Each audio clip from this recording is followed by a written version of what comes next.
Welcome in 98.5 The Sports Hub. I'm Joe Murray. We got ourselves a full Joe show tonight. That means we have in or out. We got the musings. We got guests. And we will react to the Patriots win. It was a good one down in Tampa yesterday. We'll have all the reaction. I did postgame yesterday. I'll get back to a little bit more here. The phone number is 617-779-0985. I know a lot of people are heading to Boston Garden tonight, TD Garden. It is John Cena's last appearance in Boston. If you're heading in, you want to talk about it, I'm going to open it up for you. If you're on YouTube, just go to youtube.com, search 98.5 The Sports Hub. And you can join the show. You can chat in. We'll have the chat open all night long. I know we have Mark, our intern here from Curry, is here. We got Street Team Joe learning the board as well. And we're taking you up until 10 o'clock tonight. Opening Take is presented by Super Service Today. Winter's coming. Don't get caught in the cold. Super Service Today delivers New England's most complete home heating system health and safety check, catching problems before they catch you. Stay safe, stay warm. Book now at superservicetoday.com. Well, where are we going with the Patriots now? At one point, it was the schedule. At one point, it's, wait till they play a tough team. Well, they just went on the road and beat a 7-win team. They've beaten the Buffalo Bills. They have taken care of business every time. I've come on this station multiple times, and I've told you, watch out this week. I thought last week was one of those weeks. I thought the week before, which they didn't cover, was one of those weeks. So I at least feel like I've been pretty good regarding the Patriots and, what's a tough game and what's not. So they covered yesterday. They didn't cover the week before. They are a machine right now, though, the Patriots. They win in Tampa Bay 28-23. They've now won 7 in a row. They're 5-0 on the road this season. The Patriots weren't aggressive at the trade deadline, but you know what? They were certainly aggressive on the field yesterday, specifically on fourth down and throughout the air. The Patriots lost the turnover battle again and still won the game. Last week, it was about winning a game where Drake May didn't play his best. But Drake May had a turnover, right, in the red zone. Those things usually come back to haunt you. It didn't yesterday. And I just wanted to bring up some of the things I talked about heading into the week. If you looked at the Bucs, they had a really good defense this year. They had 17 sacks in their last 3 games heading into it. Drake May was sacked 17 times heading into the game. So I thought sacks and turnovers would be the 2 reasons why the Patriots would struggle against Tampa Bay. Those things did happen, except for the sacks. Drake May was sacked 1 time yesterday. Think about that. He's had 5-6 games of sacks. Yesterday, just 1. And I thought that would be the area where the Patriots would struggle. Oh, they went at him. They blitzed him early on. He shredded them through the blitz.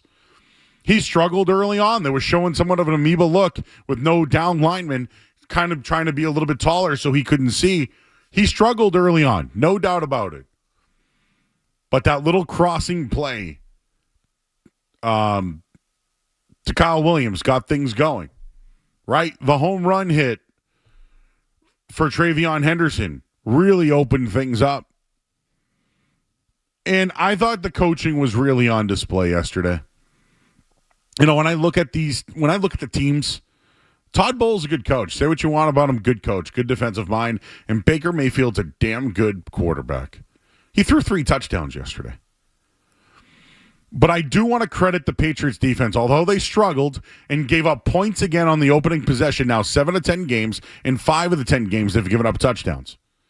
Mayfield was held to no rushing yards, and I'll double check that, but usually he's a really good runner. They held him in check. So I thought that was one key to the defense yesterday for the Patriots. And they won another third quarter. Patriots have been owning third quarters. Yeah, they won it 7-6, but you know what? They won it. And they had the old double score. And I do want to just dig into that fourth down play one more time coming up on the other side. But the Patriots swept the AFC South. They beat the Panthers, the Saints, the Falcons, and then the Bucs yesterday. So they sweep the AFC South. They won a game without Kayshon Boutte. And if you remember last week, the offense struggled without him. Mac Hollins had a huge day. Stephon Diggs leading the way once again, especially in the first half. He was a little quiet in the second half, but made a huge play to close it out on the onside kick. The rookies made explosive plays to help win the game. In the end, it was Mike Vrabel and Drake May over Baker Mayfield and Todd Bowles. And of the last 7 weeks, right? What they've done over the last 7 weeks is beat everyone in their way. Whether it's at home, whether it's on the road, whether they've played good, bad, lost a turnover battle, they are winning. So with the Bills' loss yesterday, the Patriots control the AFC East. The Jets are on deck. This team has a chance not only to win the AFC East, but be the top seed in the AFC. And it's led by the coach of the year, I said it, Mike Vrabel, and now the MVP of the league in Drake May. I've had my doubts about this team. Early on, 8.5 wins, I was on the under. They're going to blow that thing out of the water next week. I didn't think Vrabel could work. He's been the best coaching hire that we could ever think of. Josh McDaniels, although I didn't agree with a lot of the play calls, he has let Drake May throw the ball downfield, and it's working. His fingerprints are all over the offense. The defense lost their defensive coordinator, and although they struggle, they're one of the best adjusting teams in the second half this year. Yeah, their special teams had penalties, and they have a rookie at kicker. But overall, why can't the Patriots be a Super Bowl contender? We keep talking about ceilings. What's the ceiling? The ceiling for the New England Patriots this year, no doubt, as of today, the ceiling is the Super Bowl. We'll leave it there at 617-779-0985. I said it. The ceiling's the Super Bowl. And I'm the same guy who said they couldn't win 9 games this year. Oh, that's going way over, baby. We're gonna burn that ticket on Friday, guys. We're gonna take that ticket. Maybe we'll roll it up. We'll smoke it. Because that thing is getting beat this week. That 8.5, see ya. The Patriots ceiling is the Super Bowl. All right, we'll take a quick break. We'll hear from Skaz. We got highlights for you to hear. We're going to talk to Doug Kyed in the next hour. John Serenites from New England Football Journal is going to join us. We got football all night. We'll mix in a few hockey, Celtics, and baseball stuff as well. It's a full show. I'm Joe Murray here on 98.5 The Sports Hub. You're listening to Joe. You're listening.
ramped up every night. We also have a Patriots game on Thursday night as well. So obviously we're interrupted when it comes to the games, but we'll have you pre and post for everything. But tonight, we spread our wings just a little bit here, and we're reacting to the Patriots win in Tampa yesterday, 28-23.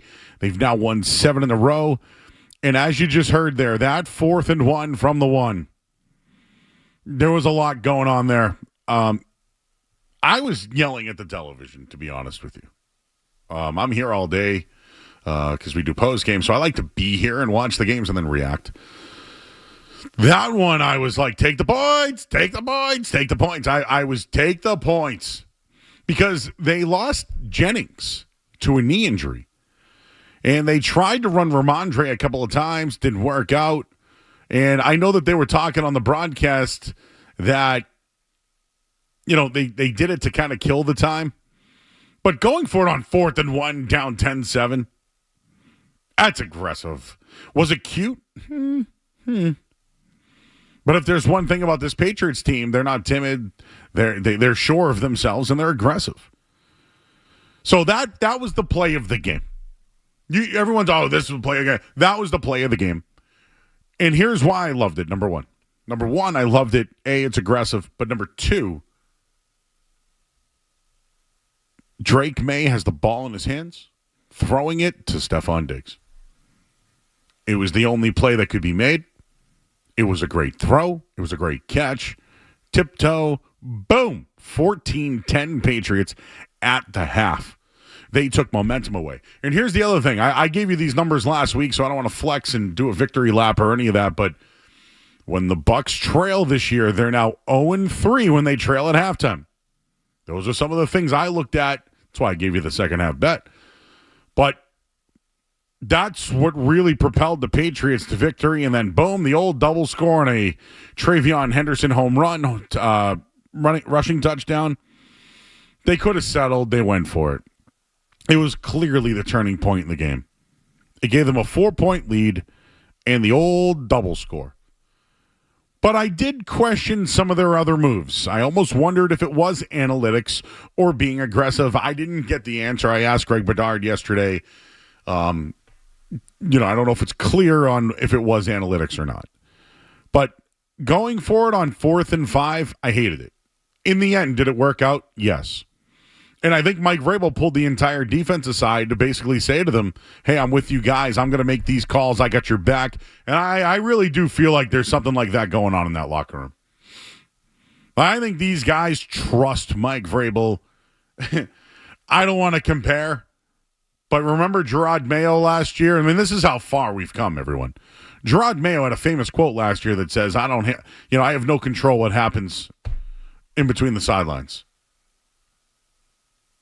And, it's completely different. Mike Vrabel's involved. The team trusts him. I think the team trusts Stephon Diggs, too. And although maybe they still at times may not trust Drake May, I think they do, obviously. But there are some times, like that interception in the end zone, he's got to throw that away. I also think they could have coached it better. But they were aggressive. He was aggressive, and that's been their style. And, they haven't lost by it yet, right? I can't believe how many people have said to me this week, that guy bailed out Vrabel. Diggs bails out Vrabel. May bailed out Vrabel. I don't know. Isn't that kind of both ways here? And if you look at it long term, listen, I think the Pats can compete with any team in the league. Right now, I feel that way. But if they do lose, generally it's been multiple turnovers or sacks. They haven't lost from being aggressive.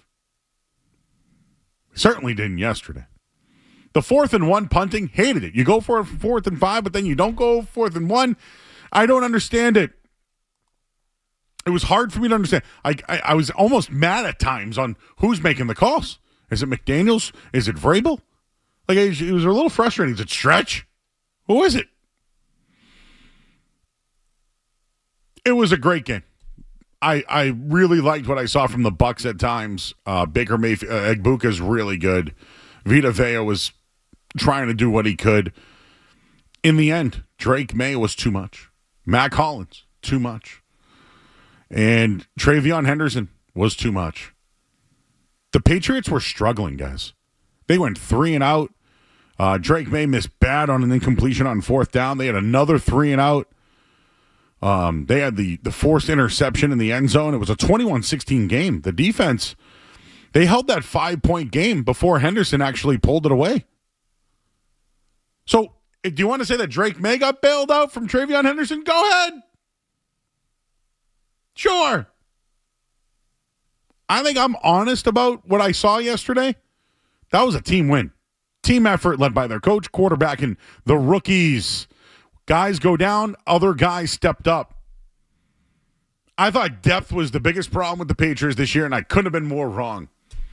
Through 10 weeks, depth, coaching, quarterback, it's been the difference. And you know what? The free agents that they brought in have been spectacular. We'll get into all of that on the show. Certainly, feel free to call in at 617-779-0985. But that 4th and 1 call was outstanding. And, of course, if you go into the Garden tonight, guys, it's John Cena's last time in Boston. I'm here to react to it. I'm not there. So, for you guys ask me, hey, Joe, are you here? I'm not. I'm here doing my job because I love my job. All right, starting off with Evan. He's in Needham. What's going on, Evan? Hey, what's up, Joe? I think I speak for all my fellow Pats fans, and I say that we're all over the moon right now. But I don't want to give anyone their flowers yet. I just want one asterisk on this game, which is this. They've got a Jets team coming up this Thursday. They're hungry. They just had 2 wins in a row, and I want to see them take care of business and not even make it competitive before I really say that they're contending for the top spot in the AFC right now. Oh, yeah. And listen, do you have any concerns about the Jets this week? None in particular. I heard that Garrett Wilson is currently out, and he's going to be out for about 3 weeks, and so that kind of gives me a little bit more hope. But I just feel like these games where you come off a big emotional win, like that was the second biggest win of the year, I want to see them take care of business on a short week and just not have to worry about it at all. All right, man. Appreciate you, Evan. The only thing I'll mention about the Jets is this. I watched Justin Fields come to New England on Monday Night Football and beat them. I've seen it before. Do I think it's going to happen? Yeah, I don't think so. But I've seen it before. Let's talk to Falco on the Salt Shore. What's up, Falco? Hey, Joe. How you doing, buddy? Good, buddy. Fantastic show. I love your show. Thank you. But here's the thing. The Jets are not going to beat the Patriots. But if they do, I might have to lean towards them. What do you think? I'm sorry. What are you saying?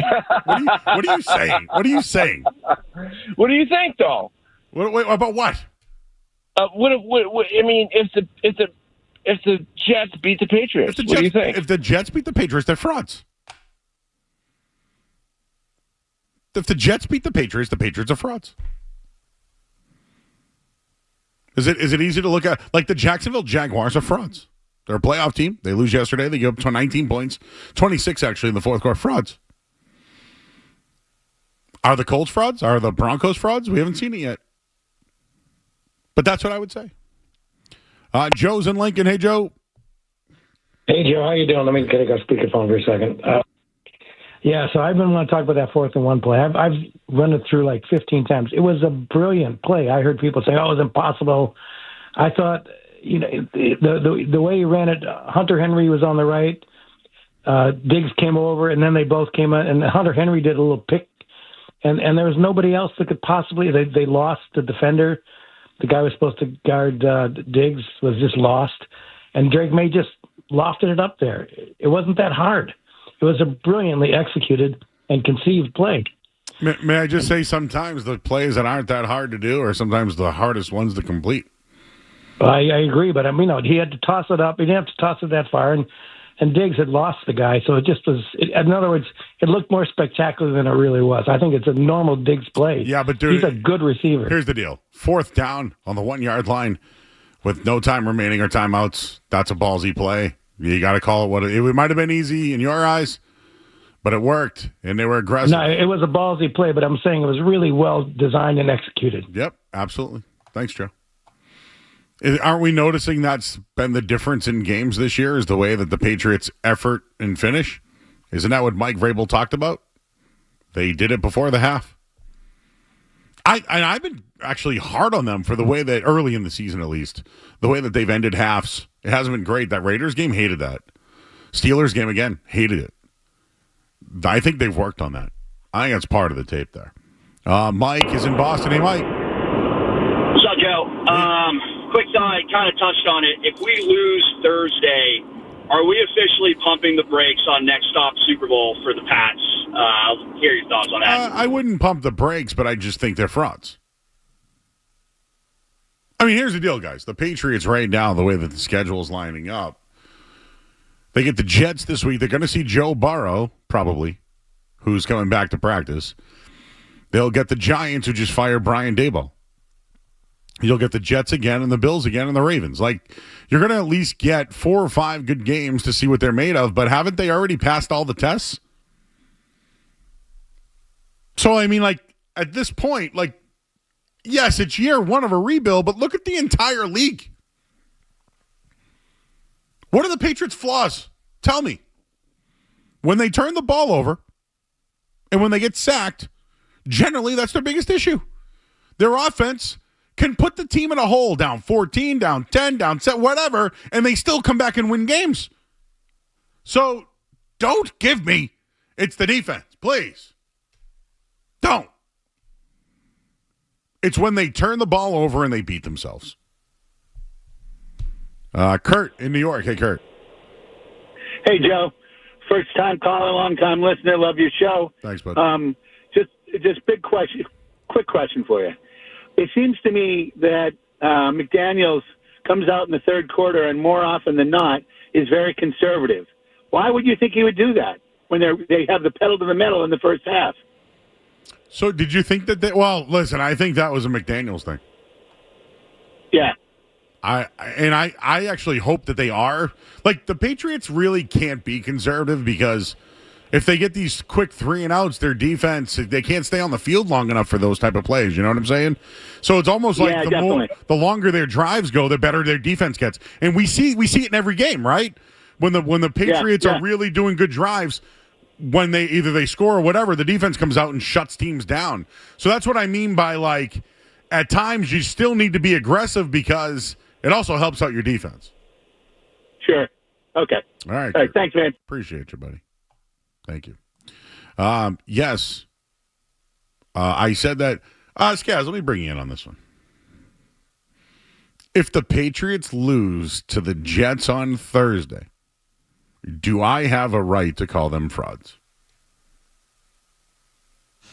The right, sure. Joe, I think it would be a little overreactive, but yeah, you reserve the right to do that. Mm-hmm. Thank you. Yeah, absolutely. I mean, can I do that with the Jaguars losing yesterday? Are they frauds? What about the Bills? How about the Bills losing to the Dolphins? Are they frauds? Pretty bad loss, I would say. Frauds. Not great. Frauds. Somebody's mad at me because I said if the Pats lose to the Jets. You can't lose to the Jets! You can't lose to the Jets! You can't beat the Bills, right, on the road, and then beat the Bucs on the road and lose to the Jets. I'm sorry, that's fraudulent. Yeah, especially, they made all the trades, and also Garrett Wilson was just ruled out for the next 3 to 4 weeks, so you're getting the definition of a shorthanded Jets team. Some Frogman just said, Bills got hammered up against Miami, Kansas City not even in the playoffs. Are they frauds? Yes. I think Kansas City are frauds too. And if the Jaguars can actually not be frauds, they can actually keep the Chiefs out of the playoffs. What did you think of the fourth down play? Did you think that they were too aggressive yesterday? Or is it just their play style at this point?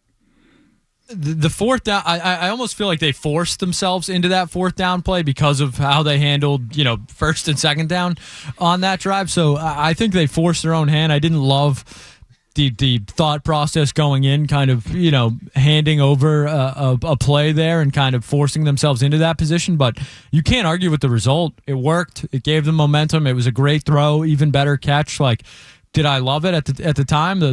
Before the execution? No, I didn't love it. I thought they should have tried to score earlier, or maybe even kick the field goal. But how do you argue with the throw and catch that they make there? Like, sure, hindsight's 20/20. We would have been losing it if that went another way, and the Bucs gained momentum there, and maybe things look different coming out of halftime. But the results are the results, and they executed, and they ended up winning the game. Okay, so Skaz, I've already taken the L. I thought Vrabel with a rookie quarter or your first year quarterback wouldn't work. I'll take the L. I took the I said under 8.5. I'm taking the L. Okay, Josh McDaniels.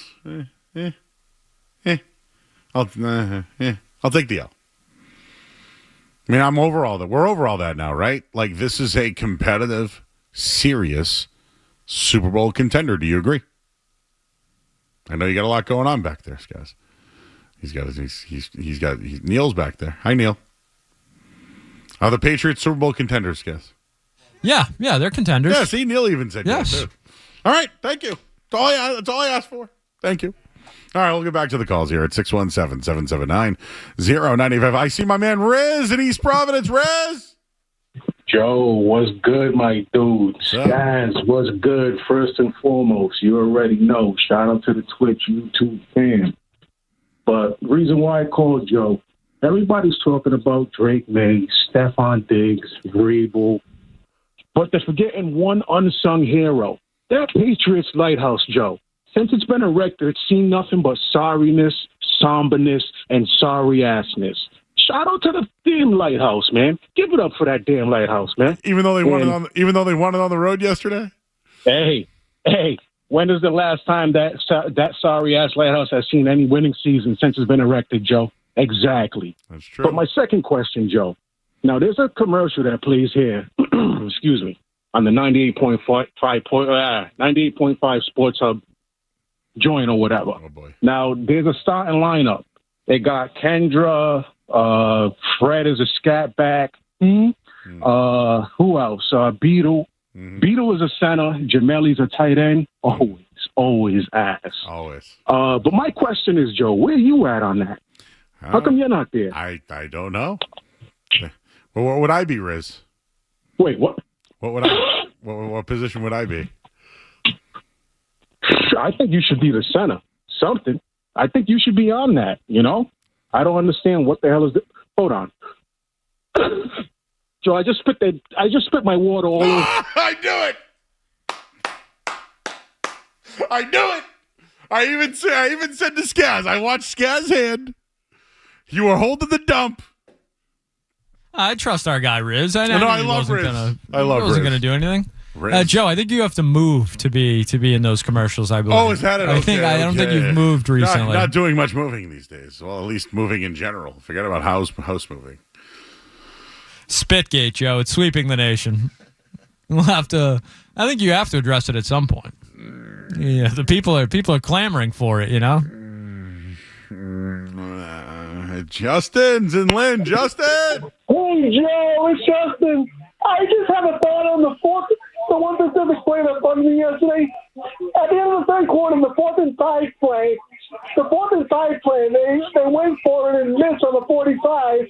And I just didn't like that call in that situation, but I like that they won the game yesterday. It was a great win, and that's my only critique, Joe. All right, Justin. Appreciate you, buddy. Take care, man. The Patriots are back, everybody. Last week they were cheating. This week it's Jets week.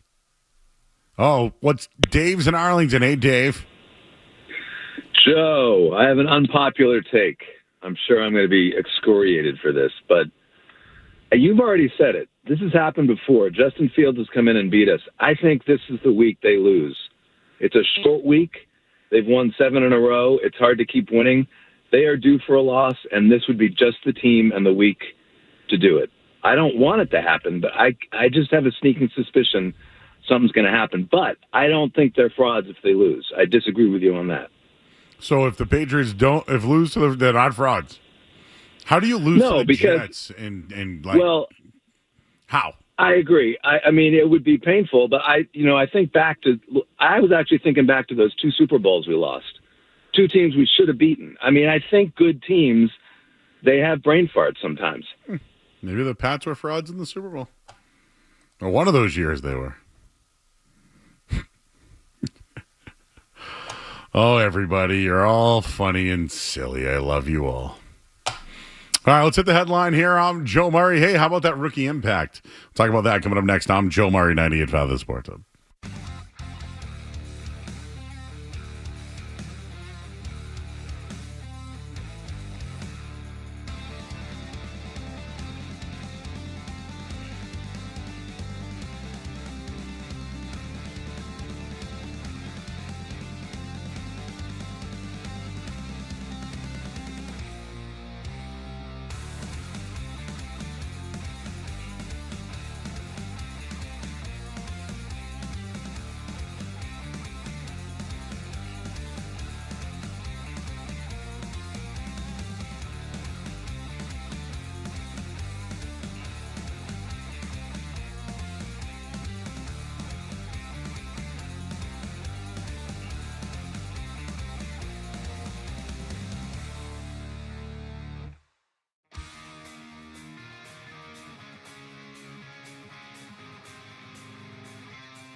back here on 98.5 The Sports Hub. I'm Joe Murray.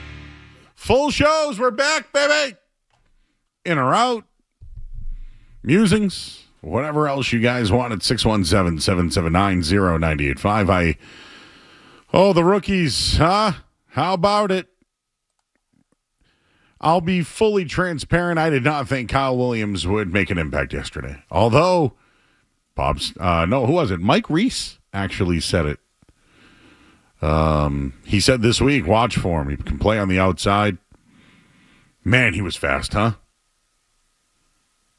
Like, this is what I'm trying to say about a great team. Think of all the rookies that the Patriots are playing right now. All of them. Starting with Will Campbell, Jared Wilson. Just mentioned Kyle Williams, Travion Henderson. On defense, you got Woodson.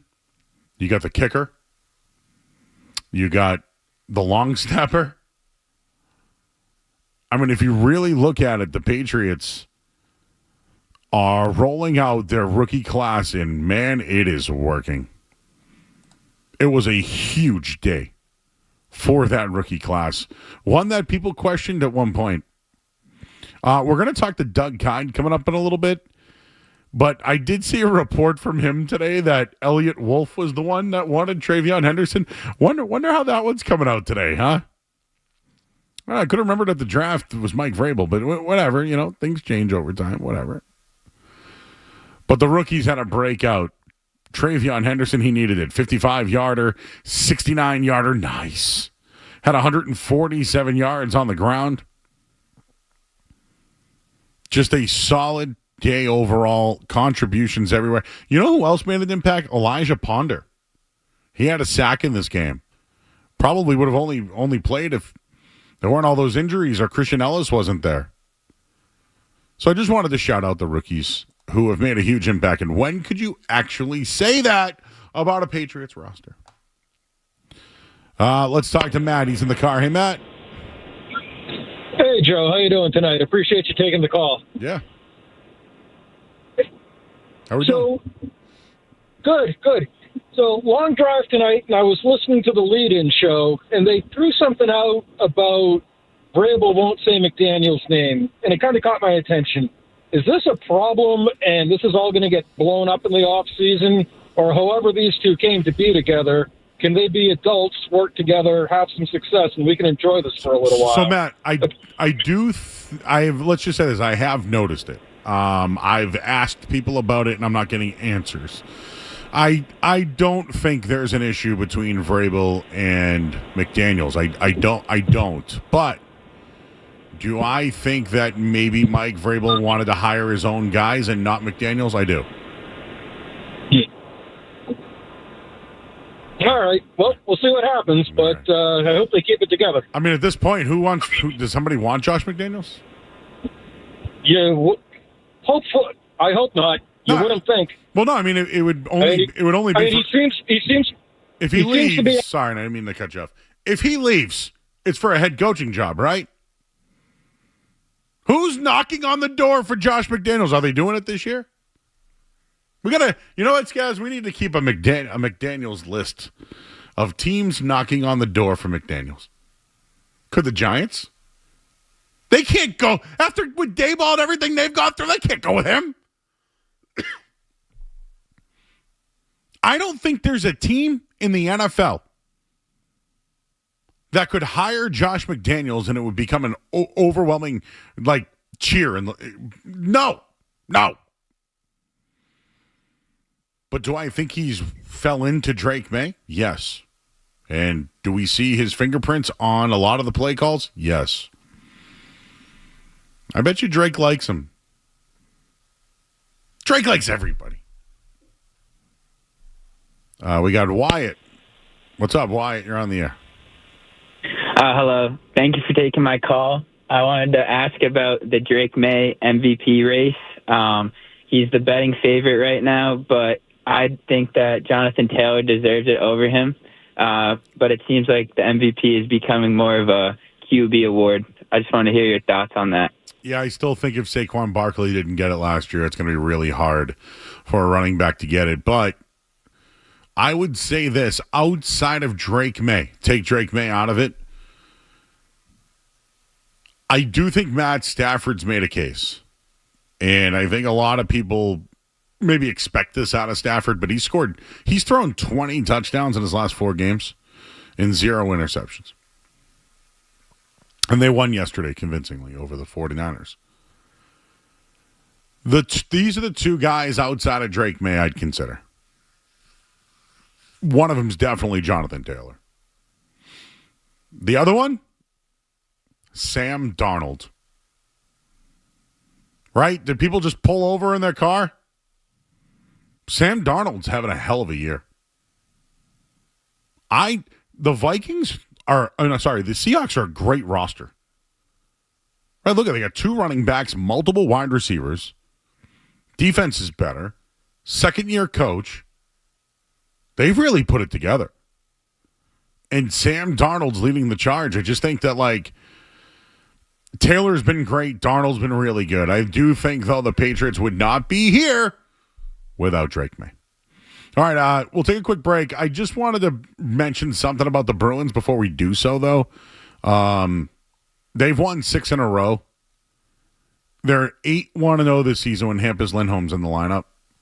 And tonight, Zdeno Chara it's tonight, right? Tonight he gets the call to the Hall of Fame. And this is the first of a couple that will be going to the Hall of Fame. I think Bergeron will be the next. And, we've debated before if Tuukka Rask will go. I think Brad Marchand's definitely going up there. But, here we are. We always talk about Hall of Famers and guys who are the best, et cetera, et cetera. I know I've seen a lot out there for Zdeno Chara. But this guy's going to the Hall of Fame tonight. And this is like a guy who literally changed the franchise of the Bruins. The Bruins that we just closed the door on, that we all did. This was the catalyst. He was the captain. They won a championship with him. He was fierce, big, had a killer slap shot. Now he's with the organization again. At times, sometimes, when people make the Hall of Fame, we don't make a big deal about it here on Sports Radio, but I did want to salute Big Z going in the Hockey Hall of Fame tonight, number 33 of the Boston Bruins. So we'll leave it there. We'll get into more Patriots coming up. The MVP, Brett mentioned it. Let's get into the discussion. We'll do that. We're here till 10 o'clock. Full shows tonight. We'll talk to Doug Kyed in the next hour as well. I'm Joe Murray. You're listening to 98.5 The Sports Hub. Don't go anywhere. There's more Joe Murray. More Joe Murray.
tonight's John Cena's last time at TD Garden.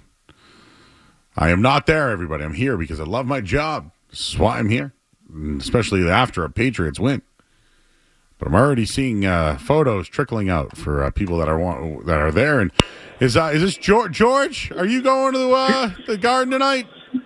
Joe, we're here, man. This place is starting to fill up, starting to get electric a little bit. The woos have already started. It's going to be a big night here at the Garden. We miss you. What are you anticipating tonight? Is there going to be a John Cena match?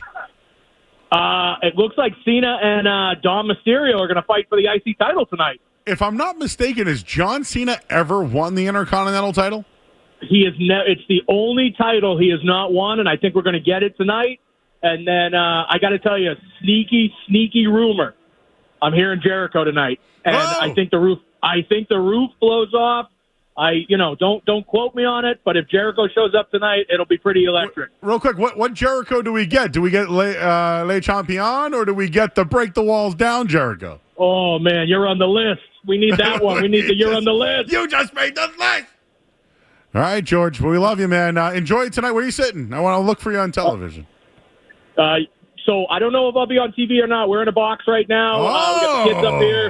Yeah, you might see my son. He might be in his John Cena shirt. He might take it off and flex for everybody. But if we can get the ringside tonight, we will. Well, I think Jay Stu's already lurking. That 6'4" guy walking around. You can't miss him. I'll be looking for you guys, George. Thanks for calling in, buddy. Appreciate you. Always a pleasure, brother. Talk to you. Got it. Big night. You know what? You just made the list. Yes. So listen, Skaz. Can we talk? May I? May I? Please, Joe. Please.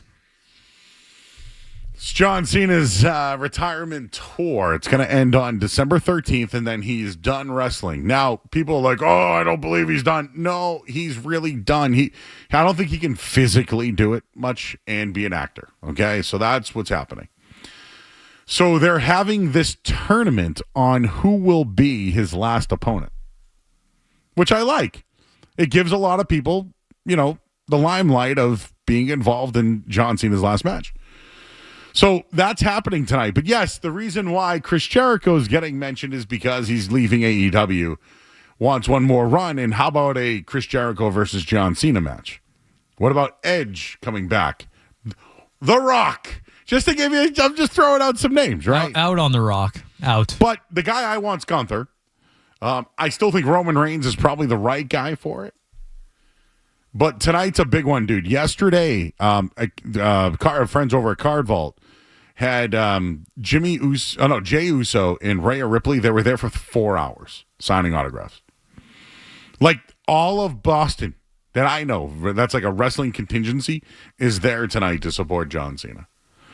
And for those that don't know, John Cena is from West Newbury, Massachusetts. It's North Shore, just before Newburyport, if you know the area.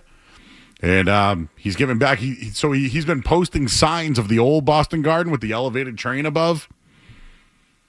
It's a big night at the Garden. It's on Netflix, 8 o'clock, so I'm going to pop that on. But George from Apex just called in, and I saw him last week, and he goes, "You're not going to be there, man."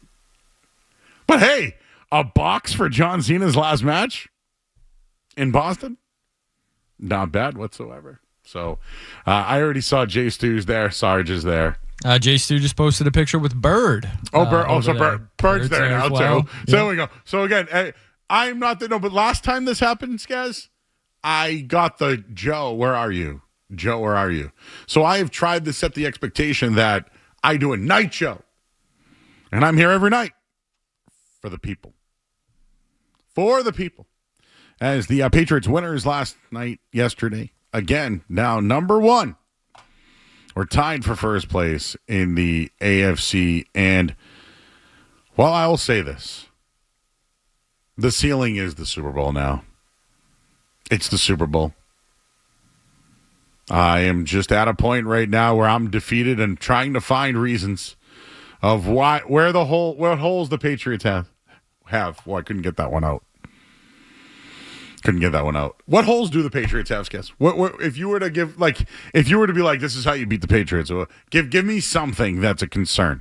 I think Drake May's health is obviously the biggest concern still, just the hits he takes. He took another one right before the interception yesterday. I think that's obviously a cause for concern for fans. Just the head injuries, the head shots, keep them upright, stuff like that. That goes for any team with an elite quarterback, though.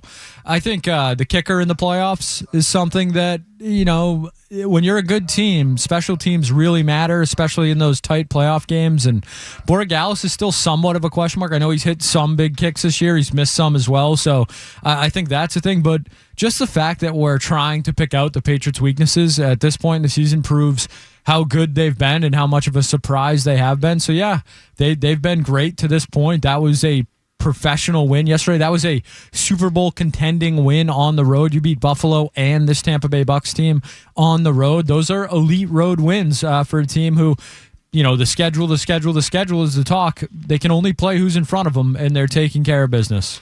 Who do you think's the best team the Patriots have played this year?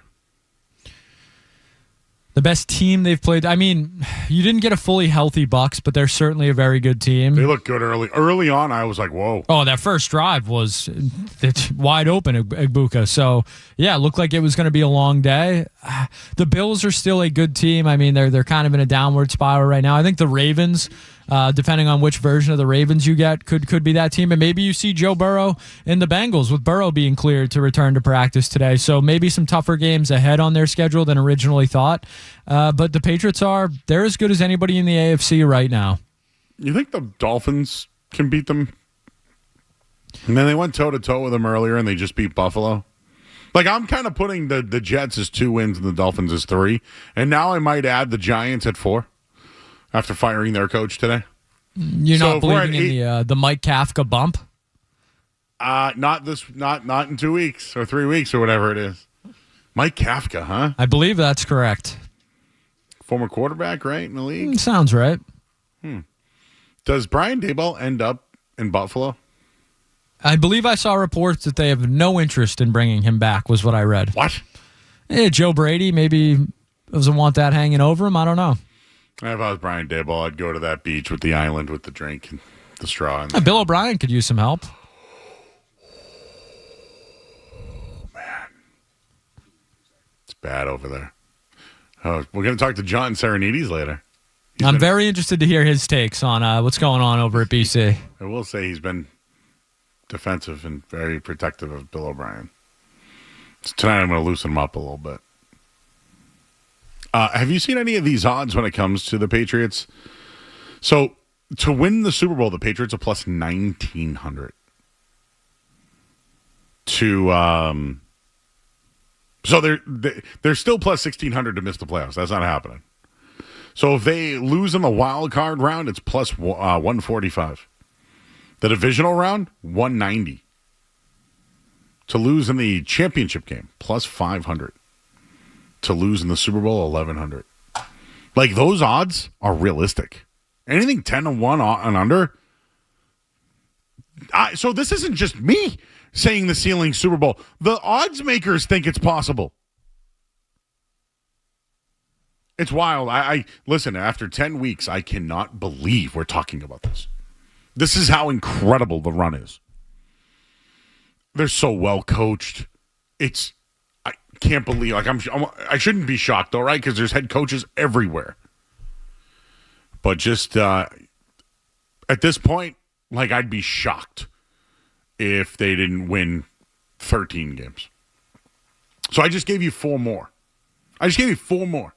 You mean to tell me they can't beat the Bengals? Can they beat the Ravens if it's no Lamar Jackson? Who else is on the list? The schedule. They got Buffalo one more time. I'm just trying to think of the rest of the... Jets twice, Giants. Yep. That's Ravens. 2, 3, 4. Bengals 5. Buffalo 6. Dolphins again, did you say that? Yeah, and then there's no other team. That's it. Everybody else is... Jets, Bengals, Giants, Bills, Ravens, Jets again, and then the Dolphins. Dude, they're going to win 12 or 13 games. Imagine if they won 14.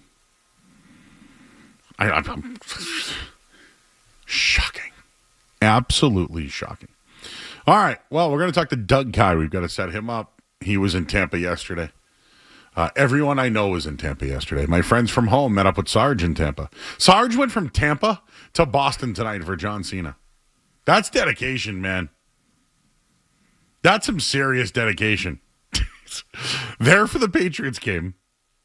There for John Cena's last match in Boston. I should probably put that on, huh? We got football tonight, too. Good one. Good one. Eagles have to win, right? I'm kind of with you on that one. They have to win. Kind of with you. Green Bay's tough place to play, though. Cold. This is the A.J. Brown game. Oh, I got to look up his numbers. See what his catch total is today. If it's 2.5 or more, I'll take it. What do you think? It's probably 4.5. Anyways, we're going to talk to Doug Kyed, Boston Herald. We'll do that next here on 98.5 The Sports Hub.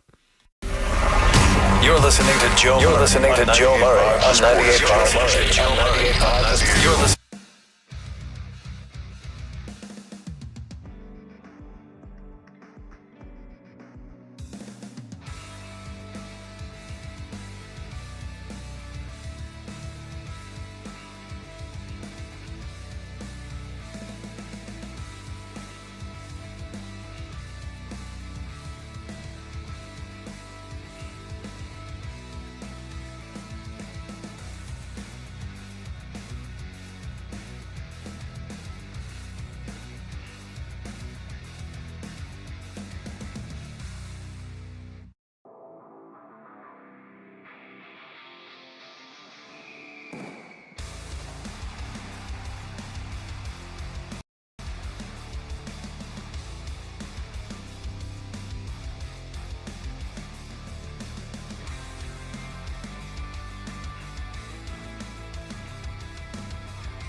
We can have guests.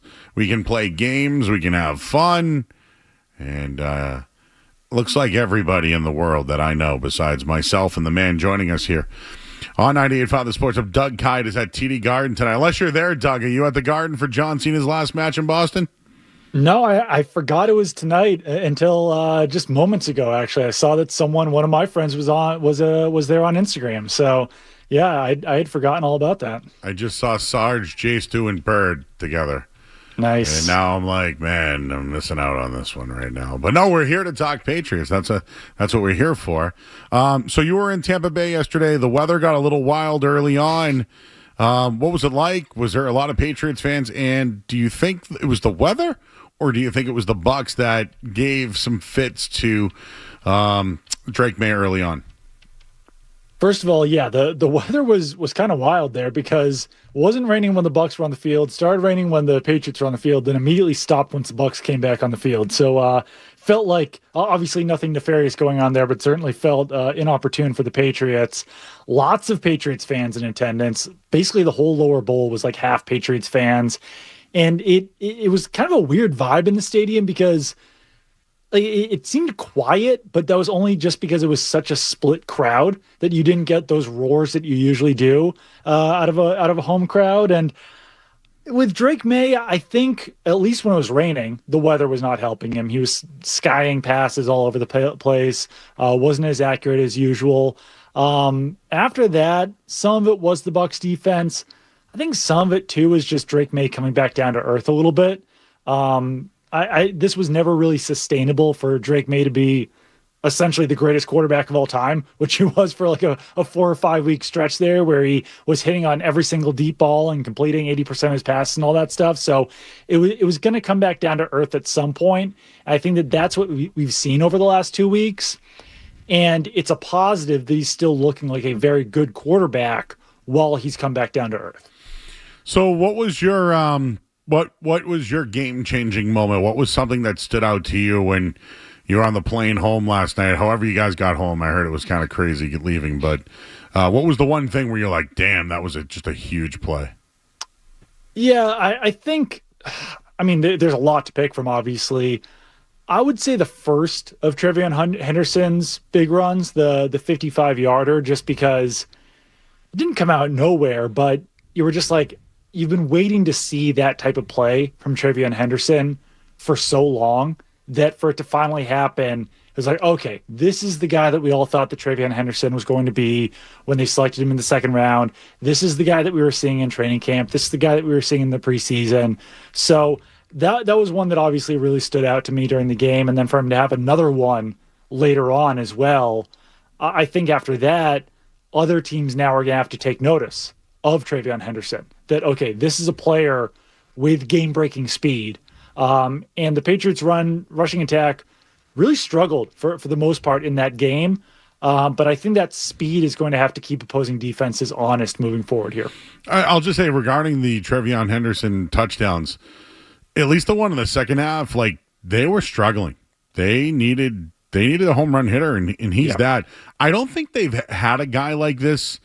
They're different body styles, but LeGarrette Blount was a guy that could take one to the house at any time. Yeah, that's a good point. Yeah, and they're different styles, right? But like, I don't want to say he bailed them out yesterday, but the defense held it to a 5-point lead for a very long time until that Trevion run. But this is why you have guys like him on the roster, and I think a lot of people thought their biggest issue this year was depth. Yesterday, there was depth all over the football field. Yeah, there really was. I think that a lot of those younger players on the team have developed this year. I mean, you look at Elijah Ponder, and we're talking about, Elijah Ponder 4 minutes into this interview, but like for this segment, but for him to beat Tristan Wirfs off the line, fair and square, and then wind up with a sack, that's really impressive. And I didn't know that he could do that. I think that's a play that really stood out to me.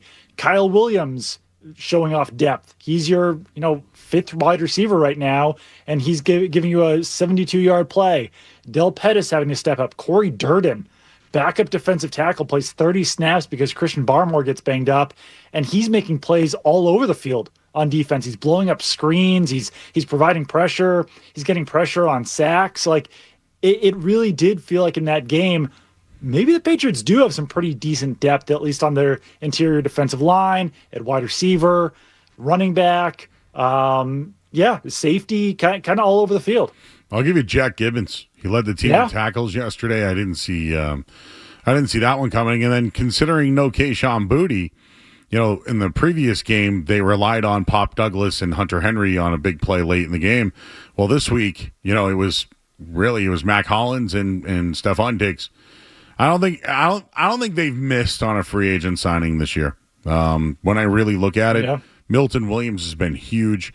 Harold Landry's maybe, but Chason was awesome yesterday. Yep. He was in the face. When I think about their rookies and their veterans, like the new players, man, they've all made a really big impact. And I don't know. So this is what I wanted to ask you, because you got, how there's these like aggregators out there. They used your name today. I don't know if you saw this or not, but it was according to Doug Kyed of the Boston Herald. It was Elliot Wolf that wanted Travion Henderson. So, do you want to clarify that? Is that truthful that it was Elliot Wolf, or are we just hearing that now to kind of give some love to Wolf as well? What I said on the podcast was that, like, based on the comments that Elliot Wolf made at the time, it seemed like that was the guy that he wanted, because he had talked about it after the draft that they were deciding between Travion Henderson and another player, and he just seemed happy. So that wasn't reporting. I was saying that it seemed like that was the case, and I think the other player, someone reported that it was Jonah Savanier, the guard. So no, that wasn't like a report. I think it was some of those clips are taken a little bit out of context, I guess I would say. But it was more just like, Elliot Wolf is a guy that was obviously very heavily involved in this year's draft, since the scouting had all come before Mike Vrabel joined the staff. And clearly Vrabel's done a fantastic job assembling this team as well, in free agency and through the draft. And like you mentioned, I don't think they really did miss. Like, it's hard to pinpoint the worst move they made this offseason. And maybe Landry, maybe Carlton Davis, but I think both those guys have been very important as well this year. Like, if you take either one of those guys off the field, I don't think the defense is as good. So really a masterclass by the whole Patriots front office this offseason in the draft and free agency. May I just add Garrett Bradbury, who was criticized at the time. He's been very good. And Morgan Moses been a team leader all around. But I just wanted to say I saw an aggregator, right? Doug Kyed reports Elliot Wolf wanted Travion Henderson at 38th overall, while the new front office staff wanted guard Jonah Savanier. Yeah, I didn't say a single thing about the previous front office wanting something. So, it's one of those things where I love the work that those guys do, but sometimes things are tweaked a little bit too much, I'd say. Oh, yeah. I just dropped an no, for real. When I saw you were coming on tonight, I'm like, all right, let me get the skinny on this one, because it happens. Hey, listen, our words. Hey, I talk on the radio, and Joe Murray said this, and it's like, actually, I referenced PFF who did this today, or whatever. And it's certainly possible that I misspoke as well as that on that, but I seem to remember watching the clip that I said it seemed like that was the case. So that's really what I'm. Forged in Foxborough, they were all over it. Remember, they wanted to make a trade, they didn't. They really wanted Travion. They really want whoever made the call. They really wanted him. They could have traded for him, and they didn't. So, whoever they want to give the credit to. By the way, how do you feel about all this now? Like, who is getting the credit? Who made some of these trades that they before the trade deadline to move on from guys? Because I don't know. It seemed like they were getting rid of a lot of the guys that were Elliot Wolf guys. So, who was really making those moves, Doug Kyed? Someone asked me via text the other day, like, who does have final say in the roster? And I think that basically since the combine, since the owners' meetings, we've all kind of said it's Mike Vrabel. Like, it feels like Vrabel's the guy. He's got the most power in the organization underneath the craft. So I think it is all those guys working together. And a lot of the times when it is trades, like some of the lower level guys, not lower level, but like non-Vrabel types are making calls, or they're the ones who are kind of doing the contract extensions. But Vrabel is the most powerful guy in the organization below the craft. So I think you almost have to say that, like, any move is Vrabel's, and there's other guys helping out there. But it feels like it's Vrabel over anyone else. All right, we're talking with Doug Kyed, he of the Boston Herald. He's back home. He was in Tampa Bay yesterday. When I asked what was the plays that stood out to you, the one for me is the 4th and 1 before the half. I have been critical. I have been critical about the Patriots before halves, at least before their winning streak. They struggled at times. The Raiders game, they gave up a field goal before the half. They weren't really playing them right. Now the double score is back. It's a real thing, but it just, I don't know. What were you thinking when you were watching it? I was upset, kind of yelling at the TV, like, what are you guys doing? What are you killing the time? So it sounds like it was, the first couple of plays that they had, it set up for that. And it did concern me that maybe Henderson's not a goal line back because they lost Jennings, right? So did they set the play up? It was a beautiful play. It worked out perfectly, but was it too cute? And if it backfired, it kind of was the difference in the game. I personally would not have been that risky there. And obviously, it was the right decision. They won the game. They made the play on 4th down. But if truly they were not trying to score on 1st down, given the state of the Patriots' rushing attack and how they struggle to pick up yards in short yardage situations, that seemed very risky. And I would say that if they're going to do that, if they're going to take that risk on 1st down, or if I was going to do that, then I would probably kick the field goal on 4th down to ensure that you're getting points out of it. But the risk paid off because not only did they prevent the Bucs from getting the ball at the end of the half, but they also put 7 points on the board. It was a risk though, and it was a little cute. And it paid off, and it felt like they were taking a lot of risks in that game. So that was probably an emphasis coming in that, all right, for us to win this game, we're going to have to put our foot on the pedal all the way for this entire game. And I guess credit to them for sticking with it, but that felt really risky when they were struggling to pick up a yard in short yard situations. Let alone multiple yards or let alone scoring a touchdown there. They were really struggling in those short yard situations.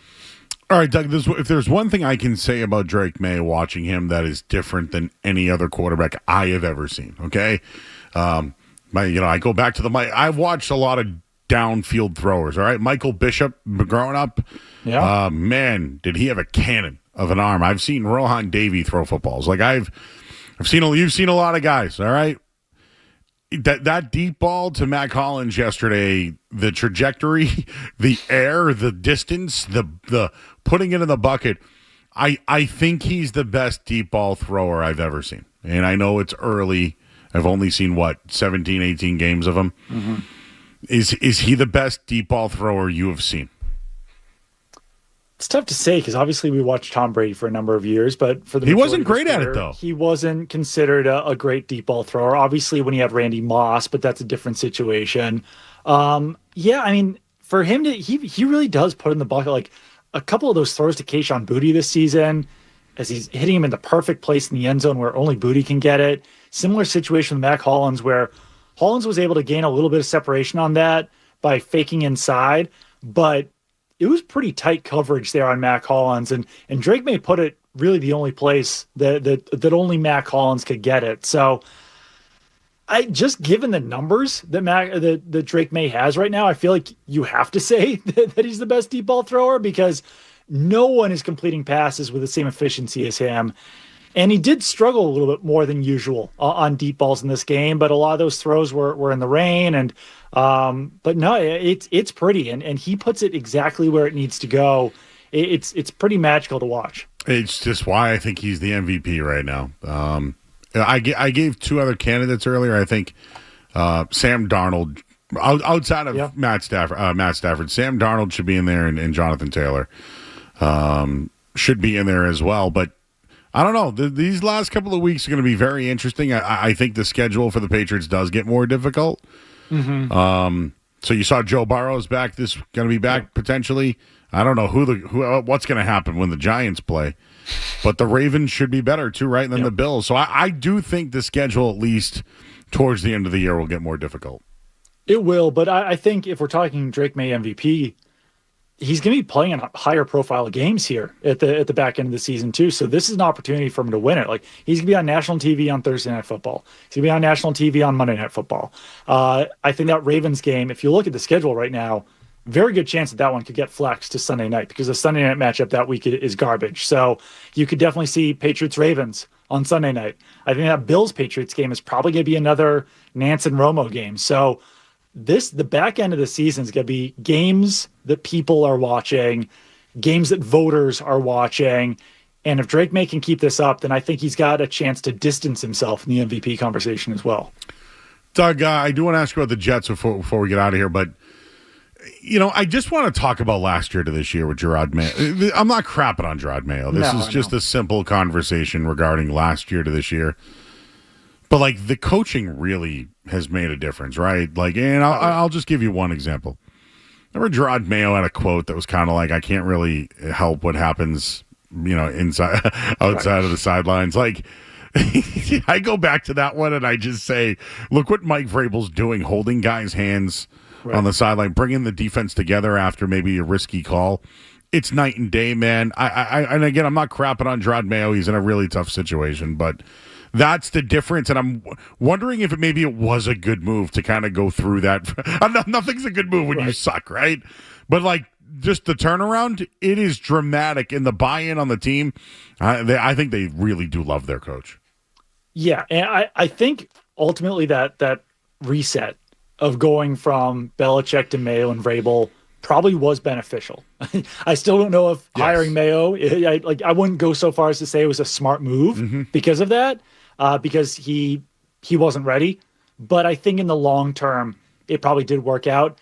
One of the main things that stands out to me going from Mayo to Vrabel is that Vrabel's been the same guy every single week from the beginning of the season. Whether they were losing the Raiders or Steelers, beating teams they're supposed to lose to, beating teams they're supposed to win against. He's always the same guy. And I will never forget the Gerard Mayo conference call after they beat the Bengals in week 1 last season, where he's taking a victory lap. They're kind of playing up the, like, nobody believes in us angle. Vrabel doesn't do that. And I think that helps with the culture. It helps with the team. It keeps everyone level after wins. He's always talking about, enjoy this one, but we're on to the next one. I think that last year it was just the highs of highs and the lows of lows. And I don't think that you can really build a culture that way. Vrabel knows how to build a culture. And like, that's why it makes sense to hire experienced coaches sometimes, because they know what they're doing so much more than first-year head coaches, and especially someone like Mayo, who was just so absolutely inexperienced in that role. Good point on that. Sometimes I wake up in the morning, Doug, and I'm like, all right, I got to give effort today, and I got to finish, and I got to beat, and I have to beat bad football as well too. So, but really though, those were the 3 things he said this year, right? Effort, finish, beat bad football. They've done that. They've also beat good football. So going forward here, the Jets this week reported today Austin Hooper concussion protocol, or not. If he wouldn't have practiced today. What's the status with him? What happens if he doesn't play? And any update on Christian Barmore? I talked to Bedard yesterday, and he mentioned that Barmore actually came back on the field. I didn't see that. I think you might have tweeted that he was back out there, but I don't know, is it a back thing? What's going on with him? Yeah, he would have been limited today. I believe he did come back into the game. It's in the game book that he returned to the field twice. And he was in the locker room today, didn't notice anything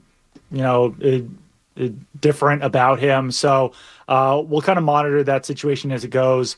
With Hooper, concussion on a Monday with a game on Thursday, it feels like there's basically no chance that he's going to be able to play against the Jets. So you're looking at probably Jack Westover, maybe as that second fullback. I know he's second tight end, and I know he's been playing fullback, but he's got a lot of experience at tight end as well. They've got C.J. Dippre, the guy from Alabama, and then Thomas Odukoye, who played with Mike Vrabel in Tennessee on the practice squad. So one of those guys probably gets elevated as well.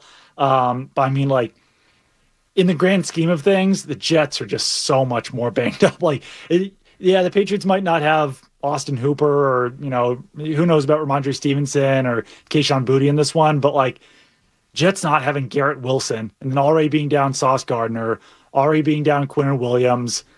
Justin Fields, if he didn't throw a screen pass to Breece Hall, would have finished last week's game with like 15 yards. It's an ugly state of affairs with the Jets right now. I've watched Justin Fields come into Gillette Stadium before on Monday Night Football and win. So every week with Zappy chants raining down from the stands. And listen, Zappy was validated. He scored a touchdown in that game and came in. But every week, I feel like I have a pretty good eye for the past week in and week out. Like last week, I thought the Falcons would keep it close. They did. I thought this would be the toughest game because the defense of the Bucs, by the way, had 17 sacks in 3 games heading into it. Yeah. 1 sack. And yes, they do create turnovers, and the Patriots lost the turnover battle. So I thought that was the reason why the Patriots would struggle. But the fact that their offensive line held up to me, man, what just a night. Again, I go back to last year to this year. It's night and day, man. And the sack was on May. It was one of those sacks where May was in the pocket. He tries to scramble forward and then gets tackled for a 1-yard loss. And it's like, it feels unfair to even call that a sack because it should basically be a lost yard on a scramble. So, yeah, they were giving up some other pressure in that game. But, yeah, to come out of it with 1 sack, which wasn't even on the offensive line, very good job by that revamped offensive line this year. All right, man. You guys doing the Patch chat or what? Yep, we did. I think we'll have another Pats chat on Wednesday. Short week. It's hard to find time to fit all this in, but gonna do a Pats chat on Wednesday. Another one after Thursday's game.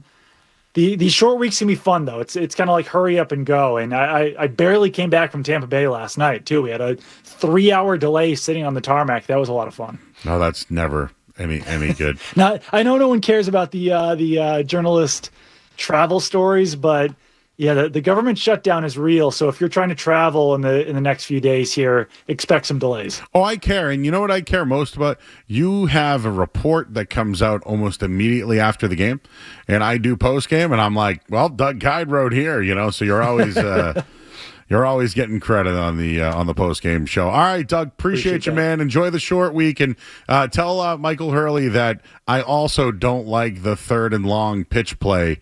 But it worked yesterday for trivia. So when it works, I like it. When it doesn't, I crush McDaniels. I will let him know that. And that's always the way it goes. I mean, if it works, it's a great idea. If it doesn't, then they're boneheads. He's Doug Kyed. Everybody check him out. Boston Herald, Patch Chat. Doug, appreciate you, man. It's been a while. So thank you for coming on tonight, man. Absolutely. Thank you, Joe. You got it. He's Doug Kyed, everybody. He's home. He made it. He made it home. Man, 15 players on the injury report. We'll tell you who those guys are right now on Sports Up Headlines.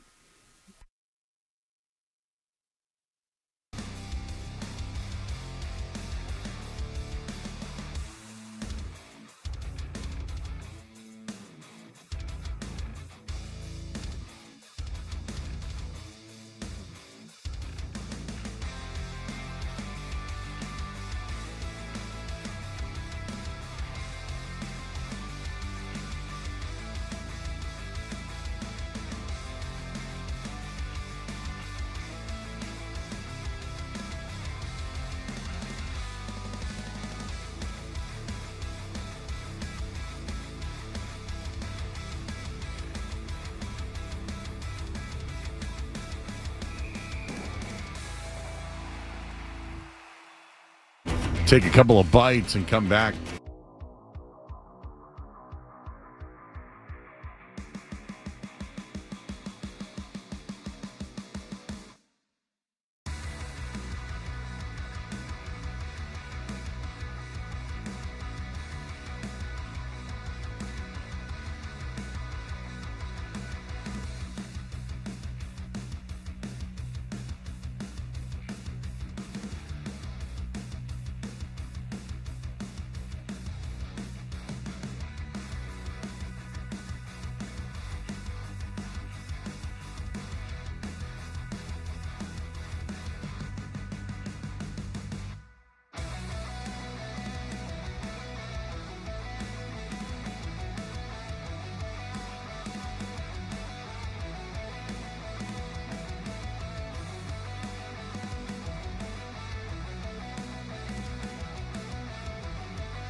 All right, back here on 98.5 The Sports Hub.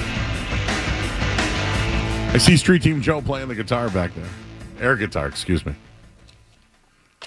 Should we get Street Team Joe's top 5 air guitar solos?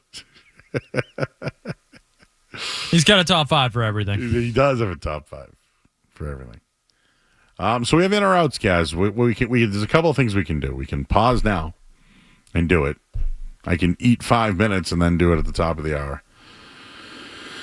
Speaking of eating, there's that Carl's steak to sub over there that I will not eat in studio. Not eating in studio. We got a mandate today that we are no longer able to eat in studio. I mean, call me crazy. I don't think we were ever supposed to be eating in the studios. But I think maybe some ejection of bodily fluids maybe have, emphasized that message. Well, we work nights, guys, so sometimes I don't always hear the other shows. But I definitely had the radio on today, or NBC Sports Boston today on. And I saw Scott Zolak dejected. He looked like he was putting a quarter. Little Eeyore? Yeah. And listen, I love Zoe. Zoe is listen, if there's a man I want to go on the town with, it's Zoe. And I know you've been with me in events and people see Joe. Zoe, though, is like a different beast. But when he looked visibly upset, it looked like he was boxed out. I heard he had his food taken from him directly. Okay, that's where I'm going with this. So Dairy Queen's a great friend and partner of the station. Love DQ. Grill and chill, baby. Because Street Team Joe knows to disguise himself to go to a he's showing up to Dairy DQs Queen. in a trench coat and a fake mustache. Yes. Yeah. Yes. But Scott Zola, what happens is food drops happen at the station. It happens. We have to feed the people. It's part of an agreement. We do agreements with people, partnerships, and money can be involved, trade can be involved, all those things. Food drops, it's all part of it, everyone. So when you're like, oh, you guys are complaining about food, no, it's just part of the partnership. Well, let's just say that the sales staff went right in there and grabbed their chicken and hamburgers and all those things. Zoe, though, because he works on the air and in the studio, could not go out and make his plate and leave it here in the studio because food is not allowed in the studio. Is food allowed in the sales pit? Oh, it has to be. Yeah, that's a cubicle. I've been eating at cubicles since 2000. I'm just asking questions. There's a T-shirt for you. I've been eating at cubicles since 2000. Yes. I told you that's how I found out about North Shore roast beefs. I was at a cubicle. And there was a place called Nick's on the outside, and I just said, what is that place over there? And I was sniffing it out. And, yeah, that's how you... But anyways, Zoe brought the food in studio, and, because of some recent events, the food was taken from him. And I felt bad. I felt bad for him. So, I was here yesterday in postgame, and water was consumed and was spit out. I would just like to say that it was spit into a barrel. I saw it. I was here firsthand, and you solemnly swear. I solemnly swear that it was, and so now we just need to tighten up on our rules a little bit about how we handle things in studio with the equipment. And I think it was a good time for a checkup. Holidays are coming. New people will be in on shifts. And I just think it's a good time for us all to just kind of, rearrange the deck chairs a little bit, Just kind of get all our buttons in a row. Is that the right? Yeah, ducks, I think. But yeah, buttons. Why not? Ducks, quack, you want quack. your buttons to be in a row. I want my buttons in a row, baby. Yes, I suppose so. My ducks in a row. So, yes, that sub that I have is going to have to be eaten outside. I don't think anybody wants a steak and cheese on the keyboard, especially Felger. So let's do it. We have in or out coming up next. We haven't done one in long. Skaz said he's been saving them for a while. In this hour of the sports has been brought to you by Valvoline. It's an oil change. Enjoy quick and convenient vehicle maintenance this month. Visit WickedOilChange.com to save 15% off an extra draft oil change at Valvoline. It's an oil change. The official.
These drinks refresh your energy with zero sugar, essential vitamins, and proven ingredients. I'm Joe Murray. What's it gonna be, McFly? Are you in or out?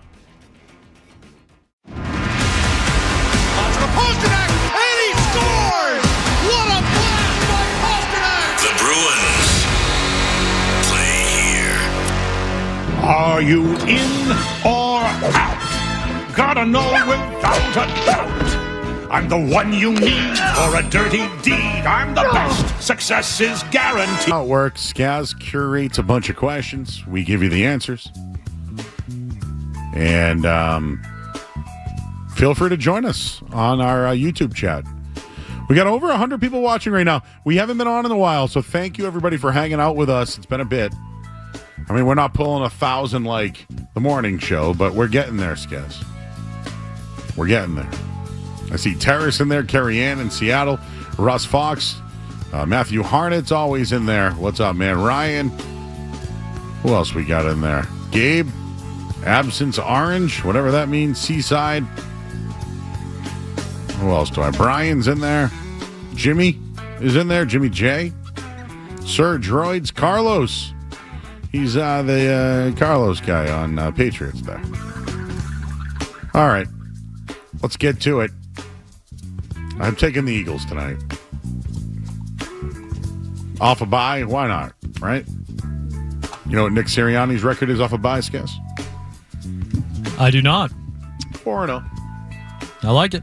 It's a good number.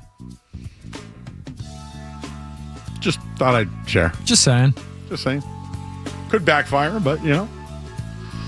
All right, let's do it. What do we got? All right, Joe, welcome. Welcome back to another edition of In or Out. It feels like it's been forever. It is Monday, November 10th. Joe, would you like to start food or football? Food. Food. We will start with food. Well, Joe, let's start in Chicago then. Our friends over with the Chicago Bears have introduced a new menu item. They're serving the Good, Better, Best Slider Trio at Soldier Field. The good slider is cheeseburger with Levi's secret sauce. The better slider is braised short rib with pickled red onions. And the best slider is seared beef tenderloin with garlic herb butter and salt served over onion rings. Joe Murray, are you in or out on the Soldier Field Good, Better, Best Slider Trio? Oh, absolutely in. Oh, my God, dude. You got a little short rib in there, too, with some onion rings? So you're basically getting onion rings and beef. Beef. Oh, where's our beef guy when you need him? In. All right, Joe, sticking with food, our friends over at Pizza Hut have launched a new 6-7 wing deal with 6-7 sweeping the nation. Pizza Hut will be offering boneless wings for 67 cents each. Joe Murray, are you in or out on the 6-7 Pizza Hut meal deal? In. I love Pizza Hut, and for those that don't know, I played Parkway Little League Baseball as a kid, and if you got a game ball, they used to give you a personal pan pizza, and man, I racked up the personal pan pizzas. But the wings there are great. They have really good buffalo sauce. They make the wings first. They bread them, and then they put them in any kind of sauce you want. So I'm in on Pizza Hut wings. And I just saw Jay Stu in the crowd at Raw. Love it. Love to hear it. Joe, we will head to the cereal aisle for this next one. Reese's have announced a new Reese's Puff cereal flavor. They're now doing Reese's Puffs dark chocolate made with real Reese's peanut butter. Ooh. Joe Murray, are you in or out on dark chocolate Reese's Puffs? Ooh, I don't love dark chocolate, but because it feels like it could be a lot, I'm in, though, because it's different. Could I do a little bit of a mix of a not dark chocolate with the layer? It'd be like it remind me of dog food. You know, the little. So I guess dog food doesn't really make it sound like it's appetizing, but dark chocolate in. Let's do it in. All right, Joe. We will head to McDonald's for this next one. McDonald's has launched Fish McNuggets. No. They're actually shaped like fish, starting in overseas McDonald's and then working their way to the States. Joe Murray, are you in or out on Fish McNuggets? Out. And listen, fish sticks, I get it. I'm out. I'm out. Yeah. I don't want fish I only want chicken as my nuggets. All right, Joe, let's head to the NFL for our next couple. Brian Daboll, fired today. Joe Murray, are you in or out on Bill Belichick rumors to the New York Giants? I'm in. I think it's on the table. They can't go with a retread. They can't go with one of young minds. Is Bill Belichick a retread? Is he a young mind? No, they can't go with one is what I'm saying. Well, I mean, Jordan leading the way.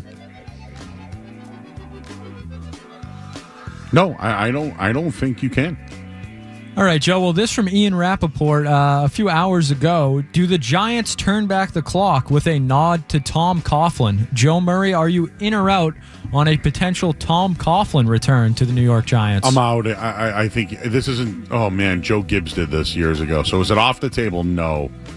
But I cannot see him. I mean, dude, he's ancient. How old do you think Tom Coughlin is? Got to be 83. He is 79 years old. Oh my God. It's a no. Do I think he gets a phone call? Yes. How about that? Come on, who are they going to take? Belichick has to be on that list. Give me a realistic name. Mike McCarthy. Mike McCarthy, realistic name? I think that's realistic. I mean, the other guy that should be in line for head coaching job is Brian Flores, but he already had that issue with the Giants, and who knows if that's all squared away. So that takes another name off the board for the Giants. Absolutely right. You can't use him. Like, what are they going to do? Does Eli Manning want to call? Like, I'm just saying. Like, I'm just throwing. Don't do that to poor Eli. I know, but what if Mike Kafka plays better? Does he stick around? The Kafka bump, some are saying, Joe. All right, Joe, let's head to the world of television and movies for our next couple. New Miami Vice film in the works is set to star Michael B. Jordan and Austin Butler. Joe Murray, are you in or out on Michael B. Jordan and Austin Butler starring in a new Miami Vice movie? Out. No. We need more Miami Vices? No. Out. Michael B. Jordan's now down to Miami Vice. Space Jam. Rocky. Miami Vice? Get out of here, bro. Out. All right, Joe, this from Paramount. They say a Grand Theft Auto film is in development. It will be an original story set in the universe with game-accurate locations and production design. Joe Murray, are you in or out on a Grand Theft Auto movie? Yeah, and guys, I think this one could be really good. But people are familiar with it, right? I mean, yes, in. Oh, I like this one. In on that one. All right, Joe, you're familiar with David Chase, the creator of The Sopranos. Yes. He is developing a new limited series called Project MK Ultra for HBO. The series will follow the CIA's MK Ultra psychedelic program, which conducted deadly mind control experiments on subjects during the Cold War. Joe Murray, are you in or out on a new David Chase HBO limited series? If it's from I saw this the other night. I think you might have thrown it in Slack. Listen, I'm not going out of my way to watch this thing. But would I watch something that, what's the new thing that Gilligan just made from Pluribus, I believe it's called. 2 episodes just Rave came out. Reviews, I heard believe. it's crazy. I can't wait to watch it. So yes, this is why I'm going to watch, because of the director. So I'm in, although it's not necessarily my cup of tea. All right, Joe, this from Netflix. The definitive documentary series chronicling Kevin Durant's legendary career is officially coming to Netflix. Filming for the series began before the 23-24 season and will continue shooting into the current season and for years beyond as he approaches the final chapters of his career. Joe Murray, are you in or out on a definitive documentary chronicling Kevin Durant's legendary career?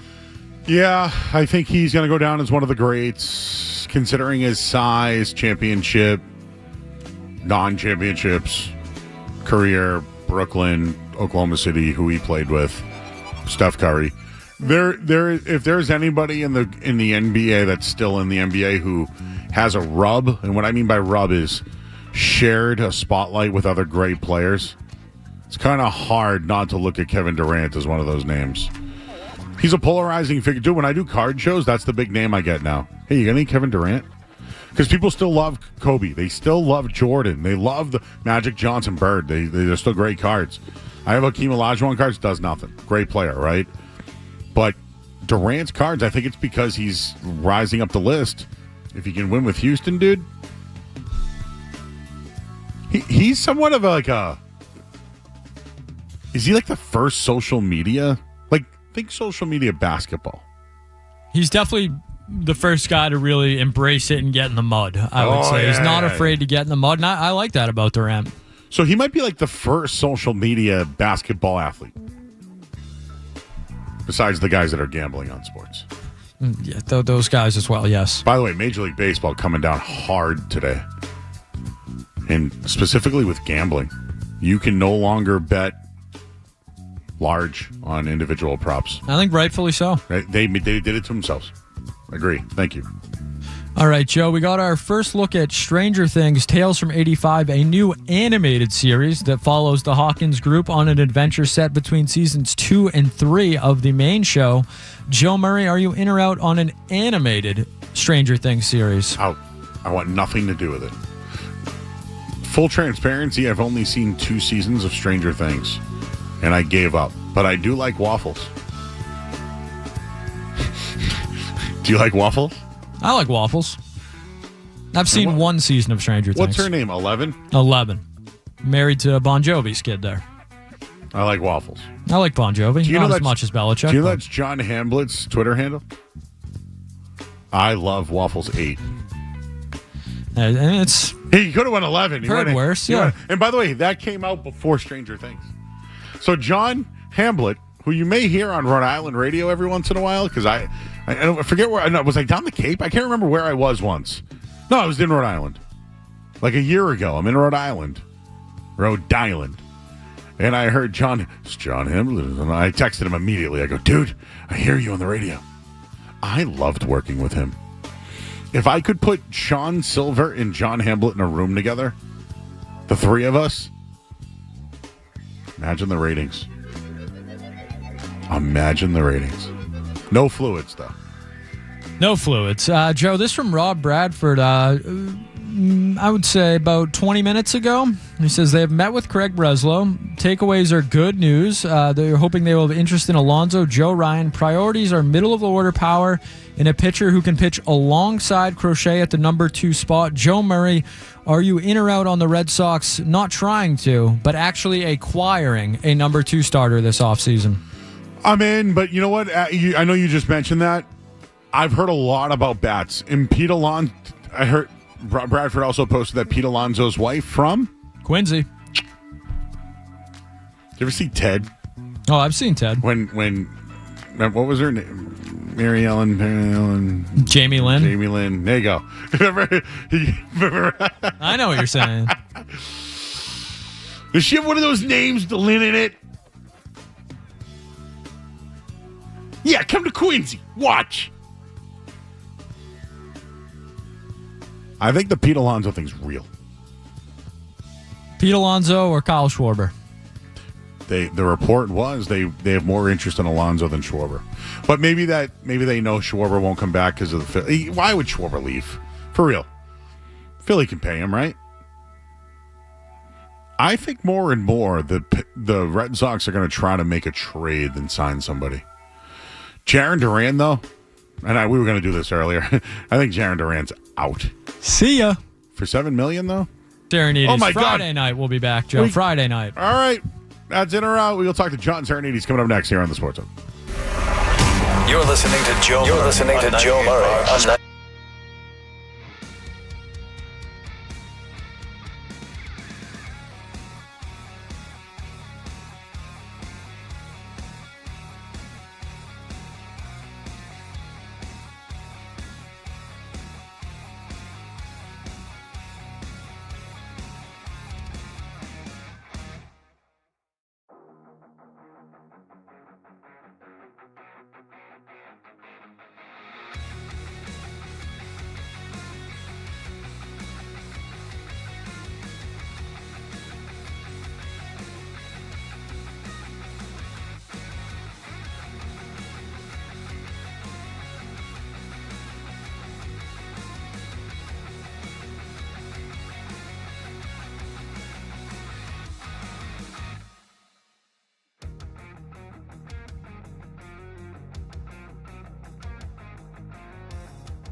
right, back here on 98.5 The Sports Hub. Yeah.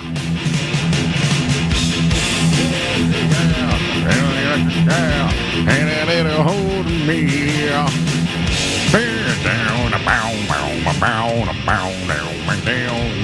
We haven't had a full show in a long time. He sounds so young. Joining us right now on 98.5 The Sports Hub, he's from New England Football Journal. I hear him in all the press conferences, even the BC ones. His name's John Serenites. Hello, John. How are you, buddy? Joe, how you doing this evening? How are you? Oh, you sound like God right now. Do I really? Well, we've had some connection issues, but right now you sound like How do I sound now? Even worse? You sound greater than Morgan Freeman. How about now? Perfect. No, you're great. I love it. No, you sound perfect. All right. So, well, can we go all over the place? Can we go? That's what I'm here for, to go all over the place. So let's do it. Before we get into the Patriots, I would like to ask you about Bill O'Brien. I've seen you. You've been getting chirped on social media. I've been enjoying it. I know you like Bill, so I'm asking you this from a unbiased reaction to what is going on over at Boston College. And really, dude, the state of Massachusetts football is really, really bad right now. Outside of high school, dude, college-wise, it's not good. What has happened to Boston College? And quite frankly, Bill O'Brien looks like he's getting a little testy with the media, too.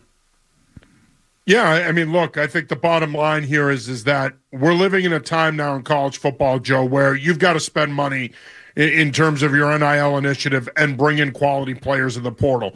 And if you can't bring those players in because either you don't have the money or the admissions process, it makes it really hard to compete. And I think what gets lost on people, including a lot of the people that unfortunately I was debating over this, is the fact that you're in a conference with Miami, Florida State, Clemson, NC State. All of those programs spend more money than you on talent to bring in talent in the portal.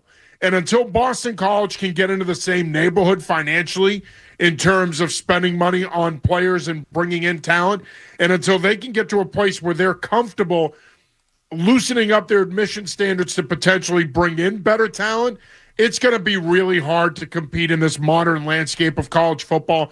And look, I know people are going to point to Vanderbilt and say, well, they're doing it and they're competing it, and how are they doing it in the SEC? And that's a valid point. But you have to look at how much money they're spending. Are they spending the same amount of money on you on talent? Okay? What is their admissions process? It's easy to point to academic schools and say, well, they're competitive. How come we're not? But the bottom line here is, and look, most of this does fall at the feet of Bill O'Brien. I'm not going to deny that. I don't think that they've done a good job in the portal. I don't think that they brought in enough players in the portal. You have to live in the portal and now be successful. This idea that you're going to build a program organically through the high school ranks, it's misguided nowadays. It's not reality anymore. You have to live through the portal. They need to do a better job in terms of bringing in players in the portal, but there needs to be more money in that war chest to bring in those players. And the Boston College administration has to make a conscientious decision to spend more money, not just on football, but athletics in general, because realistically speaking, this isn't just football that's struggling. Basketball hasn't been good for a long time. Hockey's good, but again, hockey is a niche sport. It doesn't move the needle to the level that football and basketball do. So this is bigger than Bill O'Brien, but make no mistake about it. He has not done a good job this year, and he could have done a better job, and he would tell you that. Heck, he tells the media that every week. Yeah, I'll you know me, I've always called him suspect, and I thought it was a really good hire. I guess, John, this is the question when it comes to college sports. And our intern, Mark, who goes to Curry, he's going to ask, he's doing a social tonight, so I figured I'd ask you the question. When it comes to jobs that are open, whether it's, NFL and the Giants, or it's LSU, or even any of these schools, right? What is the best job available? Like, right now, when it comes to coaches, it sounds like the old college coach struggles. Mike Gundy has struggled, right? All of those guys struggle because of probably the portal. or the NIL or whatever. What's the best job right now in college or NFL sport that's available?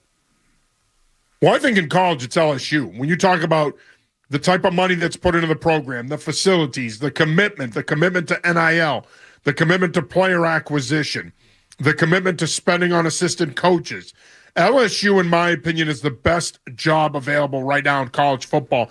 And by the way, not to veer away from your question, but I think this is another point that people lose around here, these BC people in particular that were chirping me yesterday. If Boston College moved on from Bill O'Brien, or let's say Bill O'Brien moved on from Boston College, you're not a premier opening. You're not. This is not the ideal hiring cycle to be entering looking for a head coach when LSU is open. Florida, Penn State, Virginia Tech, Auburn, Arkansas. There are a lot more higher profile jobs that are open with way deeper pockets that are going to be appealing to guys than the Boston College football job. I'm sorry, but that's the reality of it. So I think LSU is the best job in college football. I mean, look, the Giants is an attractive opening in the NFL. Certainly Mike Kafka, who's the interim coach here now, he's going to get an audition.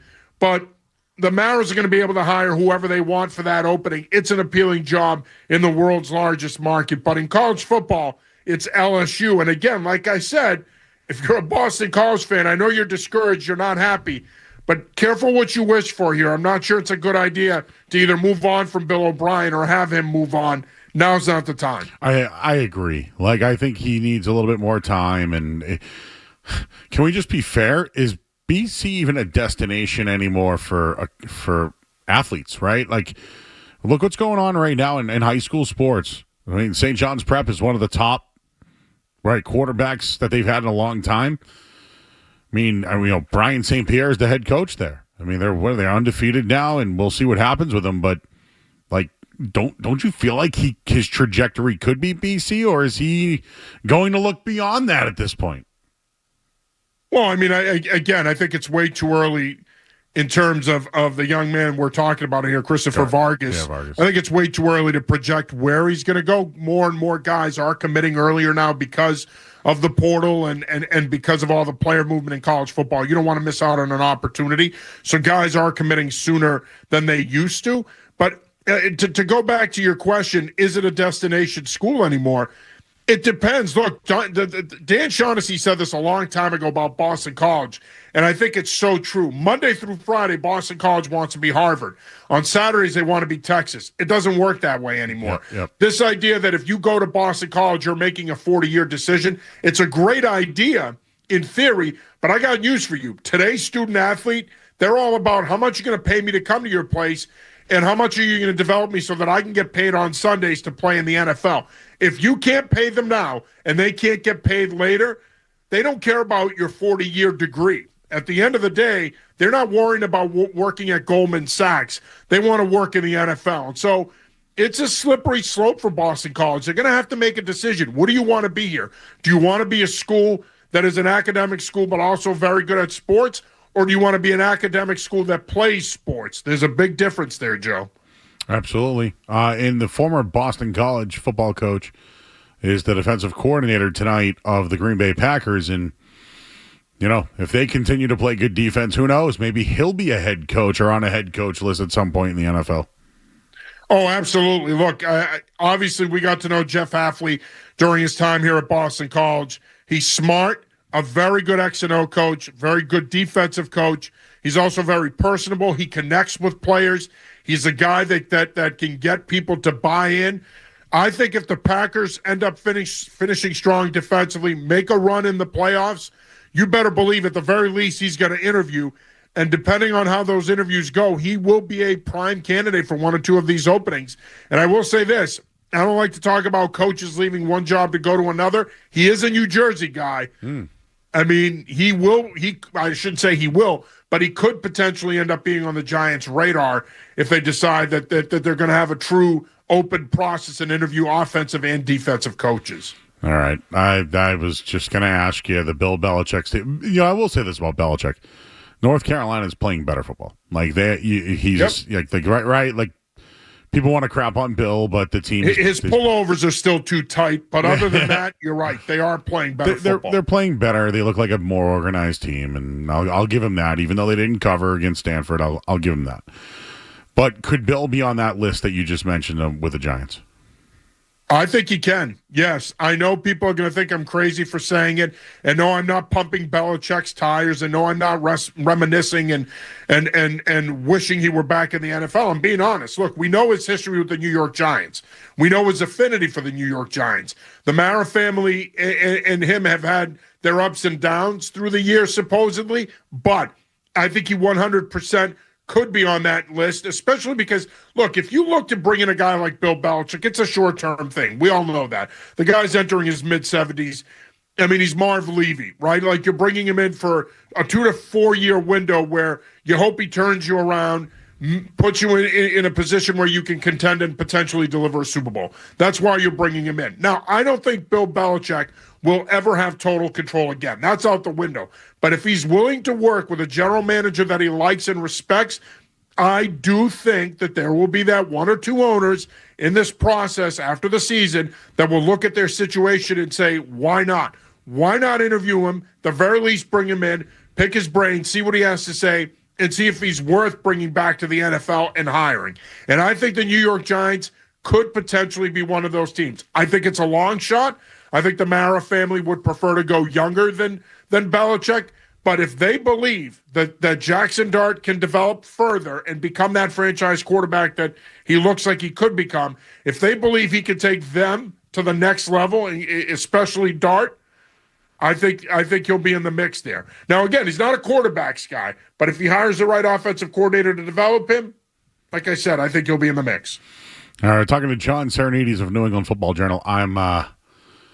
John Cena's last match is happening, in Boston right now, and he's about to drop the "You Can't See Me" on Dirty Dom, and the entire crowd did it again. And I know I've asked you this before, but why wasn't Boston his final match, like the place where he had his final match? I don't get that at all. Isn't it some place random like Washington D.C. or something? Money and politics. Yep. Yeah, in Washington, right? Go figure. So real quick, I want to ask you about some Patriot stuff in a second here. Maybe we'll get you back on it because this is the time of year where high school football is really big, right? And I know they've changed so much. So is Thanksgiving Day still a big day, or is it now about some guy? Like, I know Severian and St. John's Prep. Is the game even big on Thanksgiving, considering they'll probably play in the playoffs? Yeah, I think some of the games are. Sure, Needham, Wellesley, Marblehead, Swampscott. To name a couple. I think some of the games are. I think that they still mean something to the communities, the fans, the alumni, the players, the coaches. But make no mistake about it, Thanksgiving has lost its luster. It's not what it once was. Now you've got schools, you've got the Fenway games on Tuesday and Wednesday night, but you have a bunch of other schools now playing on Tuesday and Wednesday night. So it's not what it was. The gloss is worn off the baseball card, if you will. And while it still matters to some communities and some of the rivalries still matter, overall, it's a shell of what it used to be, Joe. It's just not as important anymore. And I think in many ways, when you look at how much Thanksgiving has been downgraded, it's a microcosm of where athletics are nowadays and where high school sports are in the state of Massachusetts. Kids aren't playing sports at the rate they used to. And I'm not sure that they matter as much as they should in a lot of communities in our states. And I think that in our state, rather, I think that's a shame. All right, John, I'll take the L on the McDaniels and Vrabel hires, okay? Taking the L. I'm a big man. And I appreciate that, Joe. Every now and then you got to eat the crab sandwich, my friend. It happens. Heck, I had to eat it yesterday battling the BC contingent, so I got you. I just thought the defensive-minded coach with the quarterback, and nobody wanted to hire McDaniel. So I'll take it. So now, dude, they're 8-2. They've won 7 in a row. They're 5-0 on the road. What can't the Patriots do? And we keep talking about ceilings, right? Right now, I think the Patriots' ceiling is the Super Bowl. Wow. Okay. I said this in a piece I wrote on anyfootballjournal.com today. I think we're past the test phase, right? Let's stop talking about them passing tests. They've passed those tests. They're a legitimate playoff team. They're a legitimate contender, but I'm still hesitant to say Super Bowl contender. All of that being said, they've got the easiest schedule left in the league. And so when you look at their schedule, if they stay healthy and play to the level that they've played up until this point, realistically speaking, the only games they could potentially lose are at Baltimore, home against Buffalo. If, let's say, hypothetically, they did lose those two games, you're 13-4. 13-4 in the AFC might be good enough to get you the number one seed. The only reason I'm hesitant to say Super Bowl contender is at some point you got to prove it in the playoffs. And if somebody like Kansas City gets in and ends up coming here, let's say, in the divisional round, provided you're the one seed and you have the bye, is this Patriots team at a place in their development? Is Drake May at a place in his development where he could beat Patrick Mahomes head-to-head and where the Patriots can beat the Chiefs in a playoff game? I still have reservations about that. I still think it might be a little too soon for us to start calling them a Super Bowl contender. Now, I'm not saying it's irresponsible. The NFL is wide open this year. There's tons of parity, but I'm just hesitant to do that right now. Now, if they go down to Baltimore and win, I might come around. But for the moment, I don't know if I'm willing to go that far. All right, John. How about the rookie class yesterday? Playing very well, all of them, literally. Kyle Williams, Travion Henderson. And I'll just add the free agents this year. Mike Vrabel has been an absolute outstanding hire. I didn't see it, and here it is, man. I just go back from last year to this year. The culture is so different. The front office is completely different. The rookie class is making an impact. Man, this is surprising to be here in 10 weeks. I'm surprised by how good they are. I'm not surprised that he's doing a great job. I loved the hire. I thought it was a great hire. I think in his heart of hearts, Robert Kraft probably wanted to make this hire last year, but he couldn't. He made the commitment to Gerard Mayo, and to his credit, he stuck to it. Now, could you make the argument that Mayo may have gotten a raw deal? Sure. But I think at the end of the day, I knew that Mike Vrabel, if given time, and he obviously has the control, if given the time he needs, I felt he was the right guy to get this thing going again. Maybe not a dynastic run, but make them a perennial playoff contender and a potential Super Bowl contender. I didn't envision it in year one, though, and quite frankly, I don't think any of us did. This has been unbelievable, especially when you consider how they started the season, losing to the Raiders, the 5-turnover game a couple weeks after that against Pittsburgh. I don't think any of us saw them running off 7 in a row and being 8-2 at this point. But to their credit, they've capitalized on their schedule. But this goes beyond that. It's not just a byproduct of an easy schedule. This is a well-coached team. This is a talented team. This is a well-constructed team. It's all come together, and they're healthy enough that they can not only play to their potential, but exceed expectations. I don't think we should be that surprised, but I didn't think after 10 weeks they'd be 8-2 either, even though I thought he'd do a good job and probably have them around 500. All right, man. John Cena just won the Intercontinental Championship. So I believe he's now achieved the Wrestling Grand Slam, correct? He's won all the singles titles and the tag team title in his career? Correct. And now the champ is here. Yes, of course he wins it in Boston, which is nice. Dirty Dom does the job for him. Mm-hmm. So he'll get it. I'm pretty sure we could have all seen that coming, right? Oh, yeah. That's just funny. Jake Seymour, who works on our digital team, goes, well, he's just going to win, right? And I go, well, yeah. That's kind of how it works. Do you have, with this whole tournament thing that's happening, I know it always changes, so that's why I keep bringing it up. This is a big deal, dude. 16,000 people are here. Skash, I think we have more employees that are there tonight, than that have shown up to other events. But all I'm saying is, do you have a guy in mind? I think when it's all said and done, I want it to be Gunther, but I think Roman Reigns is the right guy. I do too, but he's become a jobber of late, man. And I get it. He's at the point of his career where he's on the back nine, and this is the time where you put guys over. But it should be him, but he's also a jobber, so it's hard to tell if it will be him. So makes sense on the surface, but he's been too willing to lie on his back too many times the last few months for me to say, yeah, he's the guy to win it.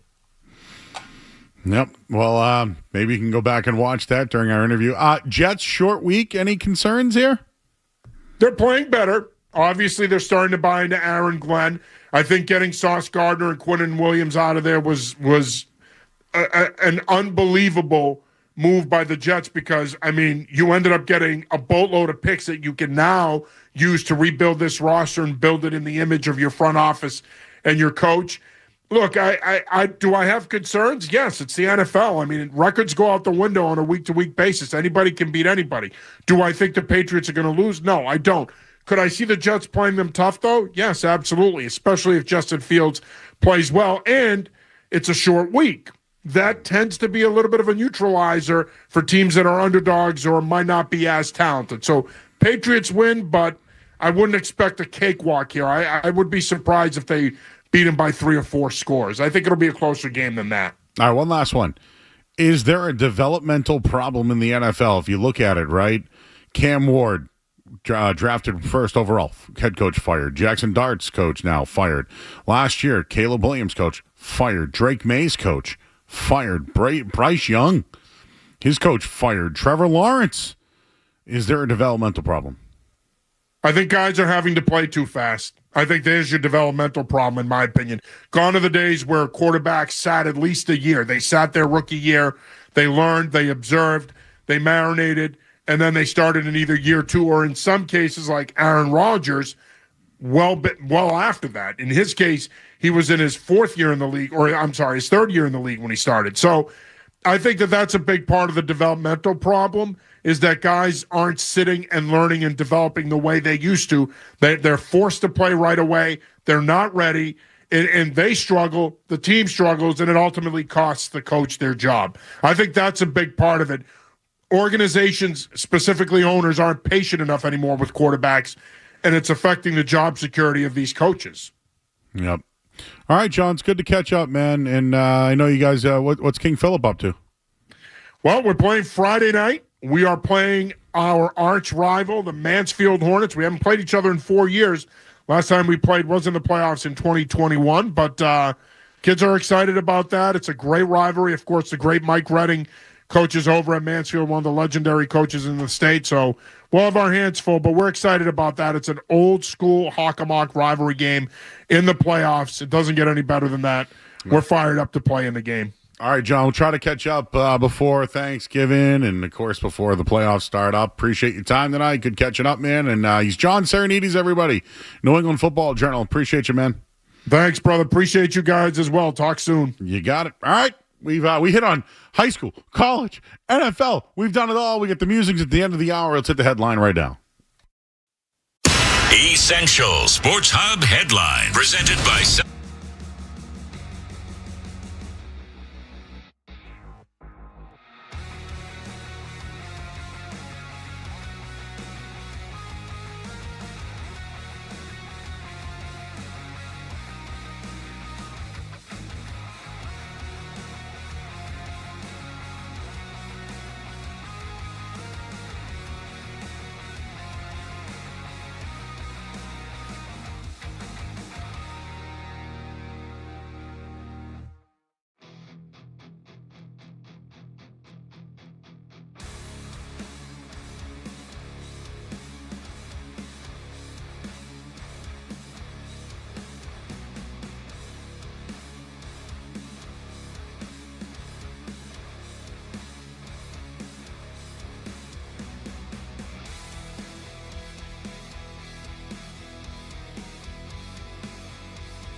here on 98.5 The Sports Hub. Man, it feels good having a full show, huh? It's like we got our intern. Mark's doing his thing back there. Street Team Joe's learning. Jake was here being a mentor. Neil was in here tonight, our traffic guy. We did a crossover with Felger and Maz and Big Jim. It was just a great day, man. It was a great night. John Cena won the Intercontinental Championship. I didn't even have to go. I watched it right on my television. We got football on the television as well. Joe brought Carl's steak and cheeses that I have not ate yet. That's going to be a tonight when I go home because we're out at 10 tonight. I know. I can't wait. That's going to be a air fryer, 1040. I might fork and knife it. I'm going to dice it up a little bit. Oh, no, I got to get the bread in there, though. I need some grease on that bread. You like to grease up some breads? I mean, I'm not pulling the Charlie Weiss or anything and taking it out from underneath the bacon at the buffet, but yeah, a little bit. I have done that before. Know what I did this morning? I made 3 eggs scrambled. I found 2 tortillas, small ones, and I fried both of them. But really, I put it in the pan and I flipped them. But and then I made them like a taco, and I put scrambled in both of them, and I put sausage, and there were maple sausage, and just a little drip of ketchup on both guys. Oh. Are you a ketchup over hot sauce on eggs guy? Yes, absolutely. I'm either nothing or ketchup. But that maple, maybe I should put maple syrup. I know Joe's a maple syrup guy. Oh, what do we have on the rundown here? What was on the rundown tonight? Let's take a look.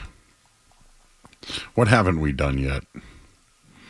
We did Char, right? We did 8:50. We had musings penciled in, but we haven't really, the clock. We'll do that at 9 o'clock. 8:35 was the Celtics split with Orlando. Good win. Ugo stepping up. Luka Garza, big game. So, can I tell you what I think the biggest takeaway was from that weekend? Please. Jordan Walsh. He hit a big 3. He was on the court late in the game to hit a big 3. But if we're looking at pieces that can help the Celtics when they're fully healthy, I don't think I'm going to do analysis anymore on the Celtics. I think they're just a bunch of assets that are playing together. Derek White was better, too, over the weekend. I think that's a big thing. Peyton Pritchard's still struggling. 5 points, I think, yesterday. 2 of 8 shooting. Simon's going off. So, yeah, I'm kind of with you on the assets thing. We did a good amount of this on the Green Teamers last night. But this team is – the whole point of this year is kind of figuring out who's worth keeping, who's worth investing in to play with Jason Tatum. Kind of it's an audition for everybody that isn't named Jaylen Brown, Derek White, and Peyton Pritchard for the most part. And I think Minot's proved that he deserves a spot. And the other thing, too, kind of the flip side to Ugo and Jordan Walsh and these guys giving you good minutes is the guys that are DNPs consistently. I think that tells you a lot, too. Like Chris Boucher, another DNP, Xavier Tillman, a DNP. Like Boucher has given them nothing. And going into the season, he was kind of a signing where you thought they were going to have to rely on this guy, and he's given them absolutely nothing. So other guys have had to step up, and I think they've done an okay job of it. Yeah. You gotta have takeaways of how they can help the future. Minot, I think, can.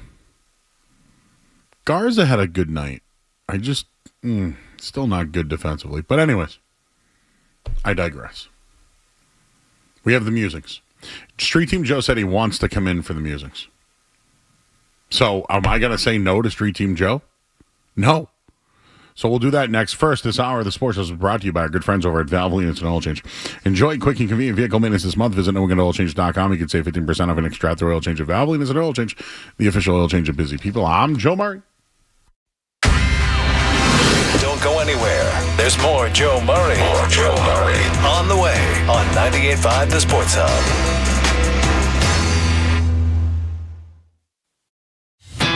Check out new fall savings at Ira Mazda. Make every drive unstoppable with incredible offers on our entire collection of new and pre-owned vehicles. So hurry into Ira Mazda.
No score in the second quarter between the Eagles and the Packers. And, well, the Red Sox, they've done nothing.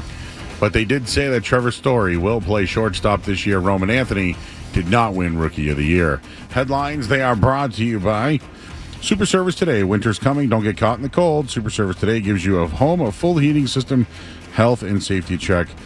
The most throughout New England guaranteed. Book now at superservicetoday.com. I'm Joe Murray. Here's Pasternak, high slot. Right circle to Zaka. Sends one across. McAvoy shot, and he scores! The Bruins play. Number one, I did the Greater Collectibles Sports Card Show. I was there for 3 days straight. And Joe was there, Street Team Joe. Will you give an update to the listeners on what you experienced and how it was? All right, so a couple observations. The first one being Joe Murray is a rock star at these events. The amount of people that came up to Joe just like wanting to introduce themselves, say how big of fans they are, people even giving you free stuff. Someone actually made you a baseball card. They made a legit Joe Murray baseball card. And you signed it, right? Correct? Yeah. So you have a super fan base, and then everyone who came up to my table is like, where's Joe Murray? Where's Joe Murray? Where's Joe Murray? So Joe is a absolute rock star at these events. And every time I was going up trying to talk to Joe, I couldn't talk to Joe because different people were speaking with you the entire time. I met and I talked to every single person. Yeah. Because that's the kind of guy I am. Yeah, I really like the beef guy. He was awesome. Oh, that's Ben. Ben. From Nashville. Yeah, I'm sure he's listening now. Yeah. He gave us that bag of stuff that we opened up the other night. Yeah, it had a lot of good stuff in there. What was in there again? We had a fan. We had some chargers. Golf balls. Portable speaker. But, like, these people care about you. It's awesome. I did kind of notice that. Yeah, and it's like... No, I'm very humble about it all, but no, it's because you talk more about than just sports, so I feel like people have a connection I also to think you. I'm just a human. Yeah. Like... Just a guy from Boston. I'm just a guy from Boston who speaks on the radio. Yeah. Joe Murray, just a human. Just a large human. Just a guy from Boston. Second thing, you also had some absurd things at your table. Like some of those signed helmets and pictures and some of those cards you had... Like, I didn't know your memorabilia, you had this much cool stuff. I had a Chuck Norris 1-of-1 that went. Sold. Yeah. My Chevy Chase did not, though. Still have that. All the Funko, a lot of Funkos gone. Signed. Rhea Ripley, 2 of them went. So she's going to be at Raw tonight. Is in town this weekend. But the card show was a success, I will say that. And it was a little overwhelming for me, I'm not going to lie to you, because I was by myself at the table. So now you see why when I asked you for help. Yeah, why my wedding? Why? My wedding. Yeah, the one time I wanted Joe to help me, he had a wedding out of nowhere, by the way. But no, I'm doing another show this week, Best Flipping Card Show. It's the Saturday at the Crown Plaza in Woburn, so feel free to come by. But yes, and Joe now wants to sell cards. I do want to sell.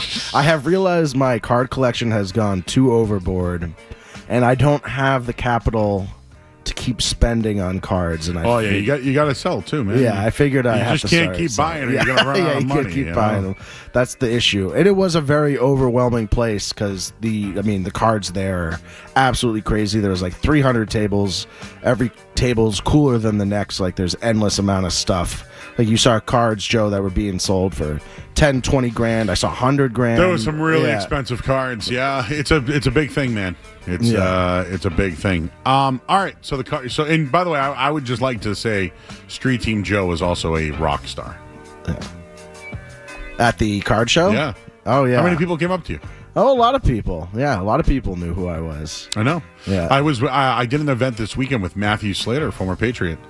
How's he? He's got great. Me and him, we hung out. We talked. We're working on some things. Oh, is that a little sneak peek into sneak preview into something? But intern Chris DeSisto, though, who's no longer an intern, he's now a street team Chris. Yeah. Loved it. He was like, you think I got a photo of all of us. That's awesome. And I held the Zoe head. Yeah. I'll post that. All right. I like that. Yeah. And Griffin, I should have done it for my show, but I'm a sharer. Yeah. In a carer. And I hooked him up with a one-on-one with Matt Slater. Ooh, that's awesome. So good for Griffin. Yeah, so he's told him to tag me on it, though. Yeah. And you and I are doing an event, I think, and it's next weekend or 2 weekends from now. Yeah, at the there's on a Where? Saturday, marijuana. Yeah, it's a marijuana. Oh, no, that's the day before Thanksgiving. Oh, okay. Where is it? Did you know that's a holiday? The day before Thanksgiving? It's like a marijuana holiday? I did not know. I did not know that either. Guys, look it up. Why is it a marijuana holiday? Well, I mean, everybody needs their weed before they're going to eat, right? Yeah, that's true. Or their cannabis before they eat. Yeah. Yes. Hey, are you in or out on smoking weed before Thanksgiving? Tradition since 19... A tradition since how long? A tradition unlike any other. Yeah. Smoking marijuana on Thanksgiving. Like, come on. Yeah. I bet there's a good amount of the public. Like, that's right there come with on. you. If there is any day to smoke and just sit well, and people say indulge. 420 is the day. Yeah. But Thanksgiving, you got football on all day all long. day. You got weed, naps, and food all day long. And pot, dessert up the wazoo. God. You know what? I have a little story to share with you. Okay. We actually had our Thanksgiving on Sunday. So we just had our Thanksgiving. Okay. Yesterday, because the reasoning on Sunday, which was yesterday. The reasoning is usually for my birthday, I like to have a pre-Thanksgiving. When is your birthday, Joe? October 26th. Okay. So I knew that. We couldn't do it that weekend, so we moved it out a couple. So your weekends. birthday became Thanksgiving. Yes. Well, second Thanksgiving. Like we still keep normal Thanksgiving. Oh, whoa. We just create. The Arianos celebrate 2 Thanksgivings. We celebrate Thanksgiving and one of twice. them's your birthday. Yes.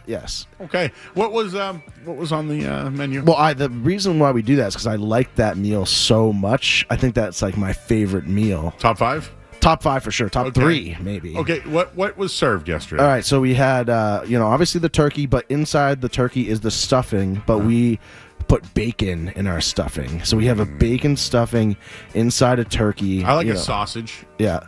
But sausage stuffing. But you put bacon in it. We put bacon in there. My top sides are, I like the dark meat, like the wings specifically. I'm a wing guy, even though that's kind of gross when you're eating at the table. How about gravy? Oh, 100%. My grandma makes a special gravy. I don't know what's in it, but it's family secret. Family secret. Then we have mac and cheese. Okay, mac and cheese. What kind of mac and cheese? Is it like a breaded one or? No, I think this was like my dad whipped one up for the first time. It was like, is it like an anise color or no? is it It's much orange? richer than that. Yeah, it's like an orange, like a 5 cheese blend. Got it. Mashed potatoes, broccoli Anything in casserole. that, like a pulled pork or anything? No pulled pork. But buffalo chicken? Nope. Just no, a straight buffalo chicken. Cheese macaroni. Yeah, just straight cheese macaroni. And then I just pour gravy over everything. Any vegetables? Any vegetable. Well, we had broccoli casserole, which doesn't really count because there's Ritz crackers That's what I do and too. We do cheese that on. too. Yeah, my mom does that. Yeah, so that's Butter the only way and I can. Ritz crackers. That's the only way I can eat broccoli. I think is in a casserole. I don't like raw broccoli. Yeah, but I do like broccoli. Yeah, we did have a salad in there, so that was good. Out. Yeah, out on salad. Yeah, let's look healthy. And then Let's eat a corn, salad. and then cornbread with cheese. Cornbread in it. Yeah. So I don't know if that's a typical cornbread with cheese in it. Yeah, cornbread. Is like it a made cheesy that way, or corn- did you yeah, stick a we piece made, of cheese No, we in made it? it that way. My dad had some recipe. I think. Skaz? What do you think? Cheesy cornbread, Skaz? On paper, it sounds good. And is it like melted cheese? Like, what are we talking? Is it in the middle? Like, what does this look like? It's just imagine like, have you ever had one of those cheeseburgers that already has cheese in them?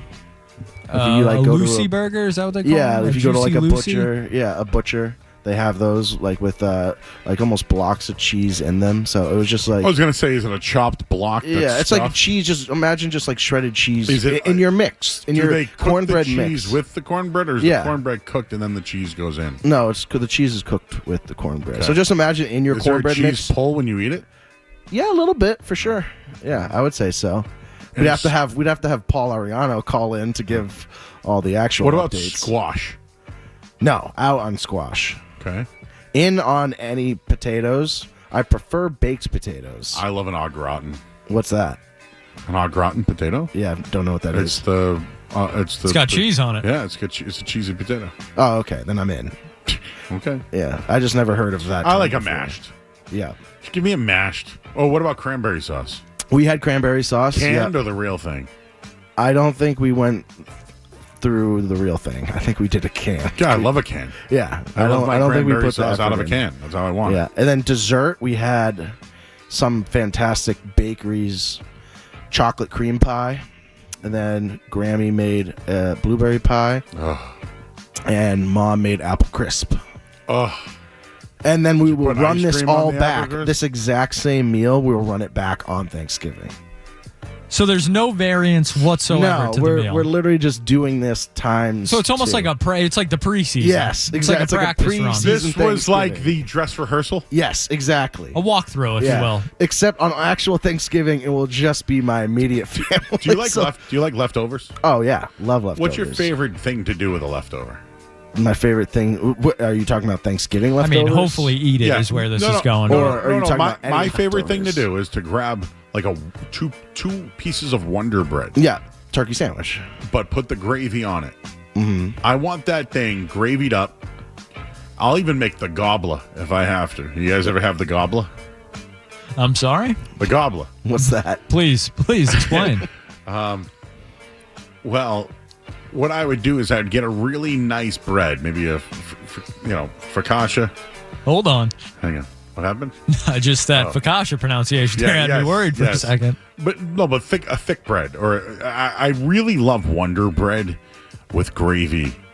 Really good, okay? But if now we're going gobbler, we're going to put turkey, smush it down, cut it really nice. You can air fry it if you'd like. You can eat it cold. I like it warm. Then you put gravy on top of it, or you dip it. I'm a dipper and a licker and a sniffer. Oh, so it's called the gobbler. It's just basically a Thanksgiving sandwich. I mean, that sounds fantastic. I'd be in on that, 100%. The next day, though. Yeah, the next day. Yeah. I think usually I just recreate my meal. I think I like today. Joe, I we were recreated supposed to the do meal. this on November 22nd, Skaz. Remember we had this already booked? So this is the dress rehearsal of that Yeah. show. All right, I have things for the musings, if you don't mind. No, go for it. You guys in on the gobbler, though? In. All right, thank you. And I didn't even tell you what I do for dessert, so we'll do that another night. All right, so we did the card show. Did you guys see Sydney Sweeney's see-through dress? Yes, I did, and I'm in. Okay. Did you like the see-through dress more, or did you like her eating hot dogs in her Dodgers jersey? I thought I found both very attractive. And you were the one who actually showed me the hot dog video. I didn't know about this. There was something about her eating a hot dog she's that I human, really like, enjoyed. She could hang out with me. Yes, you know? yes, exactly. I felt like her and related I. to her. She eats her hot dogs naked, not literally naked. Her hot dog is naked. No meaning no topping. No She ketchup, was no clothed. mustard. The hot dog was naked. Yes, Gotcha. At a Dodgers game, like it looked like she looks like that'd be a fun time. And there are these people that are Sydney Sweeney haters. I think she had a really good week. That week at least. Yeah. And now she's a boxer. I think In a she's movie. like she's Not a good week for the movie. Not a good week for the Let's movie. just say this. One of the most historic disappointments in box Yes. office history, I believe I read. Does the movie matter? I think to her, probably having a career in other than Sasquatch soap ads and American Eagle jeans, I would imagine she has bigger aspirations than that. So I think I heard it there might be matters an a ice little bit. cream, Skaz. An ice There might cream be as an well. ice- yeah. I'm not a Sydney Sweeney guy. I know that makes No, I'm not a guy. I'm not even in or out or anything. I just think that she's very. Not for me. She's very in the news. Very in the news. A-lister, Yes. right? A-list celebrity. She's an A-lister. Yeah. Almost forcibly so, it feels like. Kim Kardashian failed her test to become a lawyer. Who could have seen that coming, Joe? And most lawyers I know didn't go to law school. I mean, her dad was a lawyer. Do you know that? Very famous lawyer. Do you know her dad was OJ's lawyer? Were you alive? I know. For the OJ That trial? I've seen the shows No, on no. Netflix. Were you alive though? What year was it? 1994. No. Joe, I was barely. I was Yeah, Oh, God. 1996. barely alive. I lived. I was born. But all the people on Street Team call me Unk, and they call me Oldie. So it makes me. It's nice to hang around you guys because you're Unk. I'm Unk on the Street Team. The oldest Street Teamer. Well, there's 2 others that are my age too, but who's on the Street Team right now? We got a lot of new people, Joe. So I know Griffin. I know Chris. Griffin I know and Chris. you. Yep. You know Katie. I know Katie. Jess. Joe. I know The other Joe. Jackie. Joe. Our Joe. The other Joe. No, he's not anymore? He's not on the... Okay. Yeah, Joe left. Joe, no. Oh, see, I'm behind. I'm not in the loop. I met a girl recently with Katie named Sully. Sully? I think so. Are you sure it's not Jess? It's Jess Sullivan. Oh, yeah. I called her Okay. Sully. Okay. And then there's our friend who's in Arizona there. Jackie. Yeah. Yeah, Jackie's on the Street Team. She loves country, too. huh? She loves country music. Yeah, I introduced her to Ben over there. Oh, yeah. Made that connect. Ben, I feel like, is here all the time. Did she tell you about her journey with Buffalo? Yeah, her obsession with buffalo sauce, and she carries it around in her purse and whatnot. Yeah, Kendra does that too. Yeah. I know people who carry maple syrup with them. I love maple syrup. We actually had this. All right, well, we're late. Just real quick. You went into my trunk the other night. I did go into your trunk. Yeah, just to check things out, make sure my car everything's trunk, tip top. my SUV trunk. Yeah. Okay. I got an idea for you. All right, I'm in. Guys, let me tell you. Maybe even Mark might be in on this. Have you guys seen the Linda Perry, Nicki Minaj song that everyone's doing? And I wake in the morning and I step outside and bees in the trap. The bees in the trap. Yeah. I feel like you and I should do a bees in the trap. I think we could pull that off. Who'd be Nicki Minaj and who'd I don't know. I think I could be the bees in the trap guy. Bees in the trap. Bees in the trap. And then you're like pretend And I smoking wake a in joint. the morning and I step outside and I'm out on that. I've seen it everywhere. I'm out. No more. I'm out. No. No idea what you're talking TikTok about. trends. That one over and out. What about the Taylor Swift song? Which one? It's like the land and the sea and the Oh sky. yeah, that's yeah. We could do that dance. The stars. Yeah. Have you listened to the Life of a Showgirl? I've listened to some of it. Yeah, I mean, it's impossible not to. She's everywhere. My favorite song is actually romantic. Oh. Tried to play it on the guitar the other day. You played the guitar? I did years ago, but I saw one down the hallway and I played it for a little bit. I didn't know that. That's a fun fact. I actually tried to play music before I got on the radio. Wow. That's how What was your genre? That's how I have a voice. Well, the genre would have been grunge. What's grunge? Are you serious? I don't know what grunge is. Intern Mark. Hey, turn on Intern Marks. Mark, will you? You're younger than Joe. How old are you, Mark? I just turned 22 a few days ago. Okay, yes. Happy birthday. Thank you. How old are you, Street Team Joe? I just turned 29. How do you not know what grunge music is? The greatest genre out there. Could you classify it for me? Like, give me a description? Stone Temple Pilots, Nirvana, Alice in Chains, Mother Love Bone, Soundgarden. I feel, Mark, I feel like you're in that's like an old soul type of bands you're listening to. My favorite band's Alice in Chains. Pearl was the grunge Jam. band. You know Pearl Jam? Yeah, I know Pearl Jam. So, do you know the story of the Seattle bands? No. So, not at all. Nirvana, Soundgarden, Mother Love Bone, which became Pearl Jam, Alice in Chains. There was Heart before them. There was lots of Seattle bands. They all came from one town, one area, and they all had that 90s grunge sound, which was almost a rock version of, I guess I'd call it punk rock. I'm seeing in the chat here, I guess I'm the weirdo who doesn't know what grunge is. You are the weirdo. Yeah, okay. I thought. So what's my genre? Rock and roll? Does that help you out? Yeah, that helps me out more. All right, I apologize. We ran to out Mark. of bed music. I That's how apologize much to you, we. Mark. Oh, there it is. I guess I should have known what grunge is. All right, two more. Yeah. Tom Brady cloned his dog. Oh, we've been wanting to talk about this. Do you know what people are missing from this story? So it's probably a good idea for him to. Yes. Yeah. Money. Yeah. Money. It has nothing to do with the dog being cloned. Now listen, I love dogs. I had a great dog when I was a kid named Josie. Josie's on a Yes, vacation that Josie. far away. Josie Grossi. I would not clone the dog. But if I gave you $10 million to clone I don't want to clone really anything.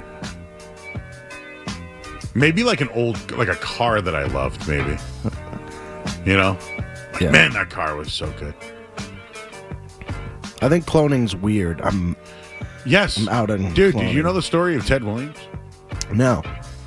Teddy Ballgame? Skaz, can you tell him? We talked about this the other night. They froze his head because they wanted to try and bring him back eventually. His son. His son. Whose name was John Henry Williams. So his son froze Ted Williams' head. Ted Williams' head. Yes. In an attempt to clone him? Correct.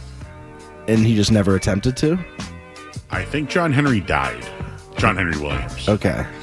So I'm not sure. So we don't know where the head is. I now. have no clue what's going on with his head. Okay. And is his body in the grave? Do you know what? I think there was a movie called Swordfish with John Travolta that did something like this. I don't know. The 2000s were a little cloudy for me.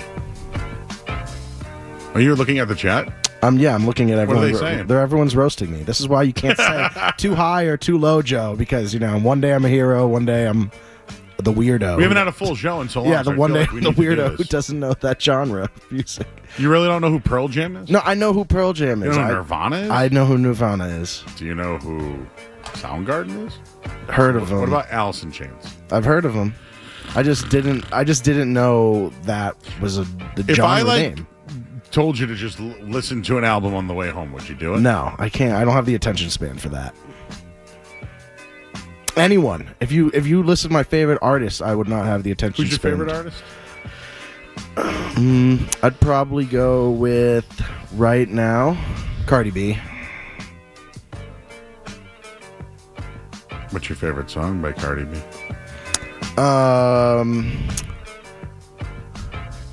Let's see here. Well, are we talking about her new album? Well, Joe, what's your favorite song?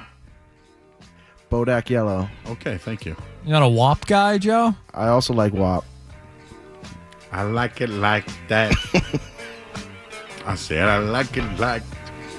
And I like how she participates in the Patriots dance. So, oh yeah, can you do it? What is it? Is it stinky? Is it stinky? Yeah. Is it stinky? How come everybody here knew how to do that? How the hell did everyone here know how to do that?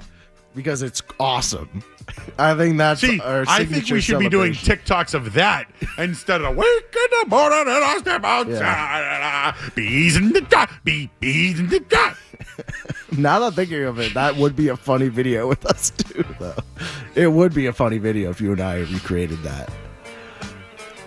Bees in the trap. Bees in the trap. Maybe you should be the bees in the trap guy. I feel like you're nailing the audition. So I just want to let you know that there are people that are actually like reading the lyrics, like not like singing, trying to understand what it means. Bees in the trap means you're busy. Yeah. Like indisposed. Okay. Linda Perry, local girl, if I'm not mistaken. Really? Think we could get her in for this one? I think we could. Well, I mean, she was with J-Lo. See, that's where J-Lo came in. J-Lo, who is just an excellent human being, by the way. Fantastic. I don't know about that. Well, I might throw a flag on that one. That's under review. Listen, J-Lo is Jenny from the block to me always, okay? You're right. I guess now when I start saying people are great humans, I guess we shouldn't do that. J-Lo did it with her. What's her name? I'm sorry? Linda Perry. Yeah, I forgot her name for a second. I had last one, drive-through screw-ups. I had one recently. I was pissed. Where at? I'm not going to say the name. Why not? I guess, yeah. It was a not your typical top 5 fast food chain. Okay. But it was definitely a food chain. And I ordered let's just say I ordered a sandwich and stuff. Yep. When I got the and stuff, there was no sandwich. Turned all the way around. It was about principle now. Was it an expensive sandwich? It was about a $7 sandwich. Can you tell me the kind of sandwich? It was a crispy chicken sandwich, heavily breaded with mayonnaise.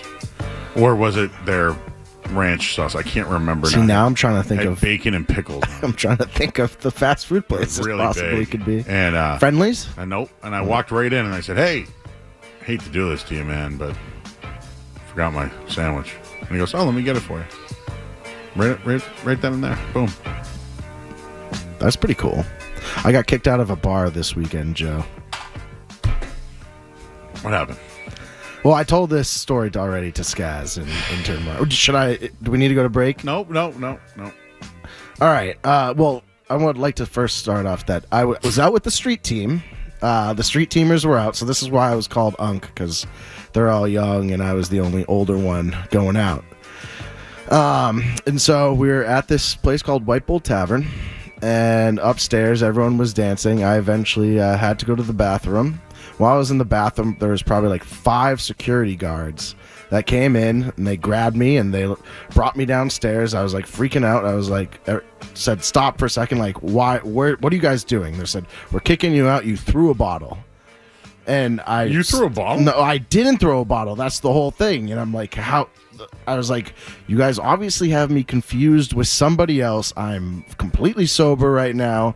I'm literally just here, like, babysitting my friends in the street team. I didn't put it like that, but you know. So someone accused you of someone throwing a accused bottle. me of throwing a bottle. And you didn't throw a and I was bottle. like, I swear on my mother's And life. what'd you do? I You didn't pushed throw a back? bottle. No, wait for it. I swear on my life, I didn't throw a bottle. Like, nothing like that remotely happened. Like, check the security tapes. You have the wrong guy. And I was even like, and then so everyone started questioning themselves, like, oh, do we have the right guy? And then there was like one out of the 5 bouncers was like, yeah, this is the guy. He threw a bottle. And I was so upset. I wasn't going to cause an issue. I was already downstairs at the moment. It was like 2 a.m. I didn't really want to be up there anyways, but I turned it to him and said, if this was death row, you would have, and you were on the jury, you would have convicted me and you would have been wrong. And then I walked out. So I feel like I got So you wanted a to message. strike down upon thee with great vengeance Yes. and furious anger? Yes. Do you know what that's from? Yeah, it is from obviously a movie and with John Travolta. Correct. Pulp Fiction. Correct. Yeah. Thank you. Suck on that, chat. Oop. Sorry. No, don't This ever is be why I sorry, can't read Joe. the chat. I'm getting all angry at him for making fun of me. So listen, we've gone on for a half hour now. Joe, that happens with us sometimes where we just can't. So you had a dress rehearsal Thanksgiving. Yeah, pre-Thanksgiving, Thanksgiving. You got kicked out of a bar for throwing a bottle that you never threw. Never threw it. Wrongfully convicted. Doesn't know what grunge music is. Doesn't know what grunge music is. I stand by that weird term. How does that... It's not weird. Let me ask my street teamers and I'll get back to you. And you liked Sydney Sweeney's hot dogs. Yes, and I think she's coming out with an ice cream, which I think will be big. Okay. And I had a drive-through problem. No, and I'm going to figure that place out. I mean, it's all good now. They gave me my sandwich. Yeah. Was it good at least? It was a fantastic sandwich. It was made with love. Made with... that eliminates McDonald's and Wendy's. Love McDonald's and Wendy's. They're great, great, great franchises. All right, street teams. Your dad's on hold. Oh. Mr. Paul, you have 30 seconds. I apologize for the short time tonight. 30 seconds. First of all, my son should be embarrassed for not knowing grunge. I'm a monstrous music guy, seen every show imaginable. And for Joe not to know grunge, it hurts in the heart. It really does. But we'll let you go, Joe. You've got other great qualities. Do you having multiple Thanksgivings too? Oh yeah, I love to cook, so I'm hosting and cooking most of the food for both of the Thanksgivings. Have you ever deep fried a turkey? I have not. I'm afraid I would burn myself badly. That makes sense. Thanks, Mr. Ariano. One last one. We talked about Ted Williams' head. Rajiv in California knows where Ted's head is. Hey, what's up? That place called Alcor Life Extension out in Arizona, and actually, it's not just his head, but it's also his body. They separated the two, and they have liquid nitrogen, and apparently also the son and the daughter had a pact or whatever that they want to be reunited in the future, so hopefully they're hoping that technology will be there so they can be reanimated and joined together. Rajiv, I remember like this Alcor stuff when it happened, but here we are like 25 years later, and is it like growing? Yeah, they're still trying to do it. I mean, supposedly they paid close to I think like $136,000 or something for it, and I guess the company says that they're still owed like $111,000. And then the other thing, when you're talking about the John Travolta movie, I think you were thinking about Face Off, where they swap faces with Nicolas Cage. There you go. I thought it was Swordfish for some reason. Yeah, no, Swordfish was the hacking one, I believe. But yeah, Face Off was one where Halle they swapped Berry faces. was naked in that one too. One of those, yeah, exactly. Yeah. All right, Rajiv. Thank you, sir. Hey, take care, guys. Great insight. And your card show is excellent. Yes. And you got one coming up on Saturday. Yes. Best flipping card show. Best flipping card I'll show. be there. All right. Looks good? We all caught All right. up? Thank you, Joe. Feel good, Skaz? I feel good? All right, go back to work, Joe. You going to run the last half hour here? Yeah, if Skaz will let me. I forgot to let Mark. We'll do the headline later in the week, Mark. I've been letting Mark do the headlines late. Oh, okay. Tonight, though, I lost composure. I used to always say I'm decomposing, but really I'm decompressing. Oh, okay, yeah. Should we just do a headline now and then no? Okay, we'll go to break. I'm Joe Murray, 98.5 The Sports Hub. Suck on that, chat. You're listening to Joe Murray on 98.5. You're listening to Joe Murray on 98.5.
15 minutes. So thanks for everyone hanging out.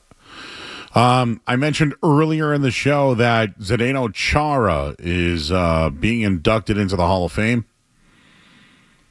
He's still talking, so we can't play the audio, but I'll read you an excerpt. He goes, I want to single out one player.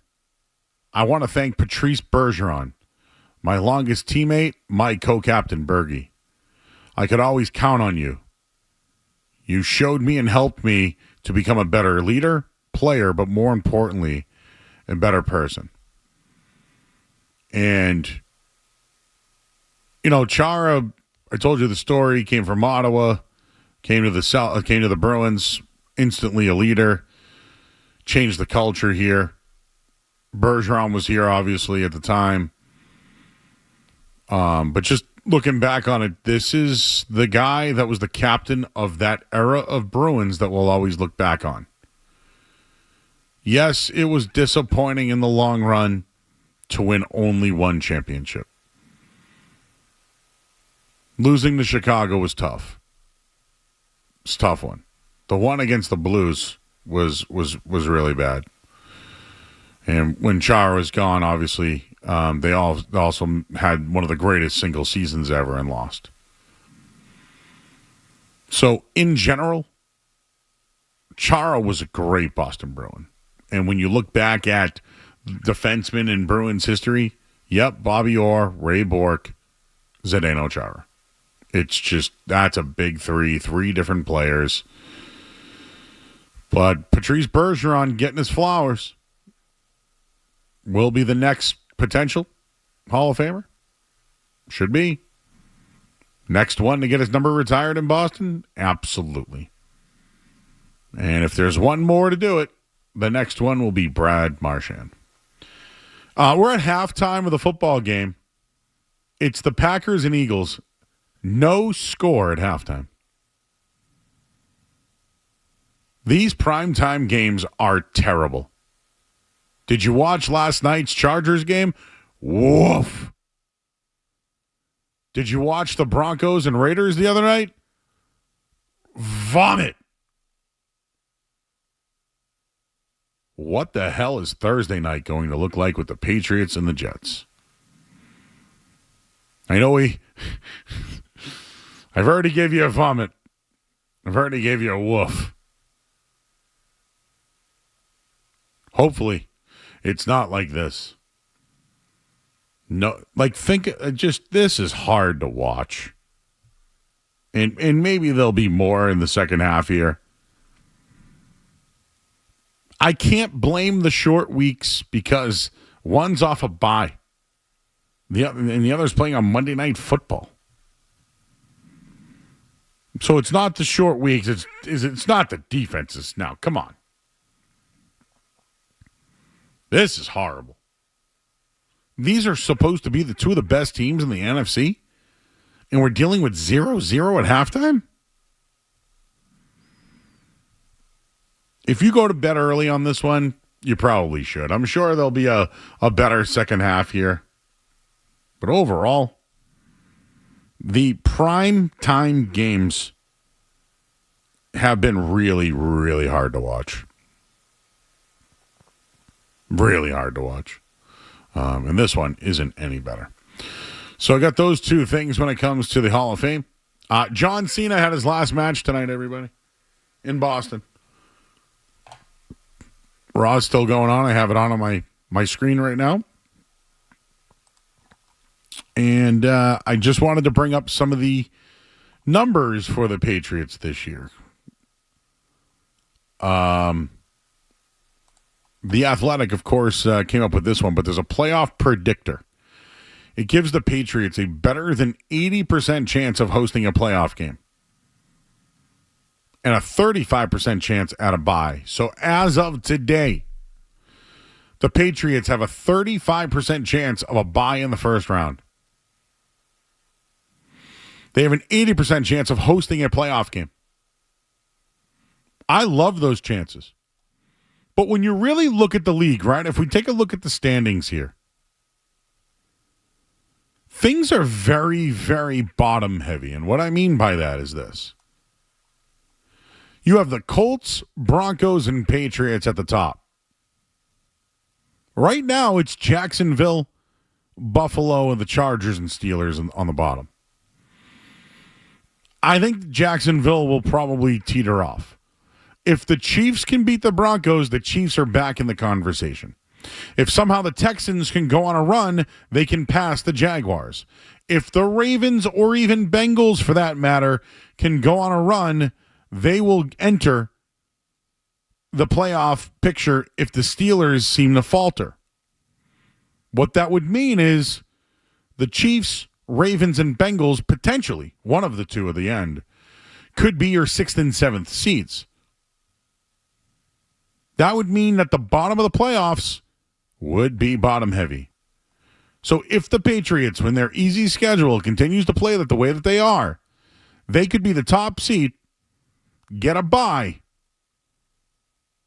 You could still be hosting the Chiefs or Buffalo or the Chargers or the Bengals.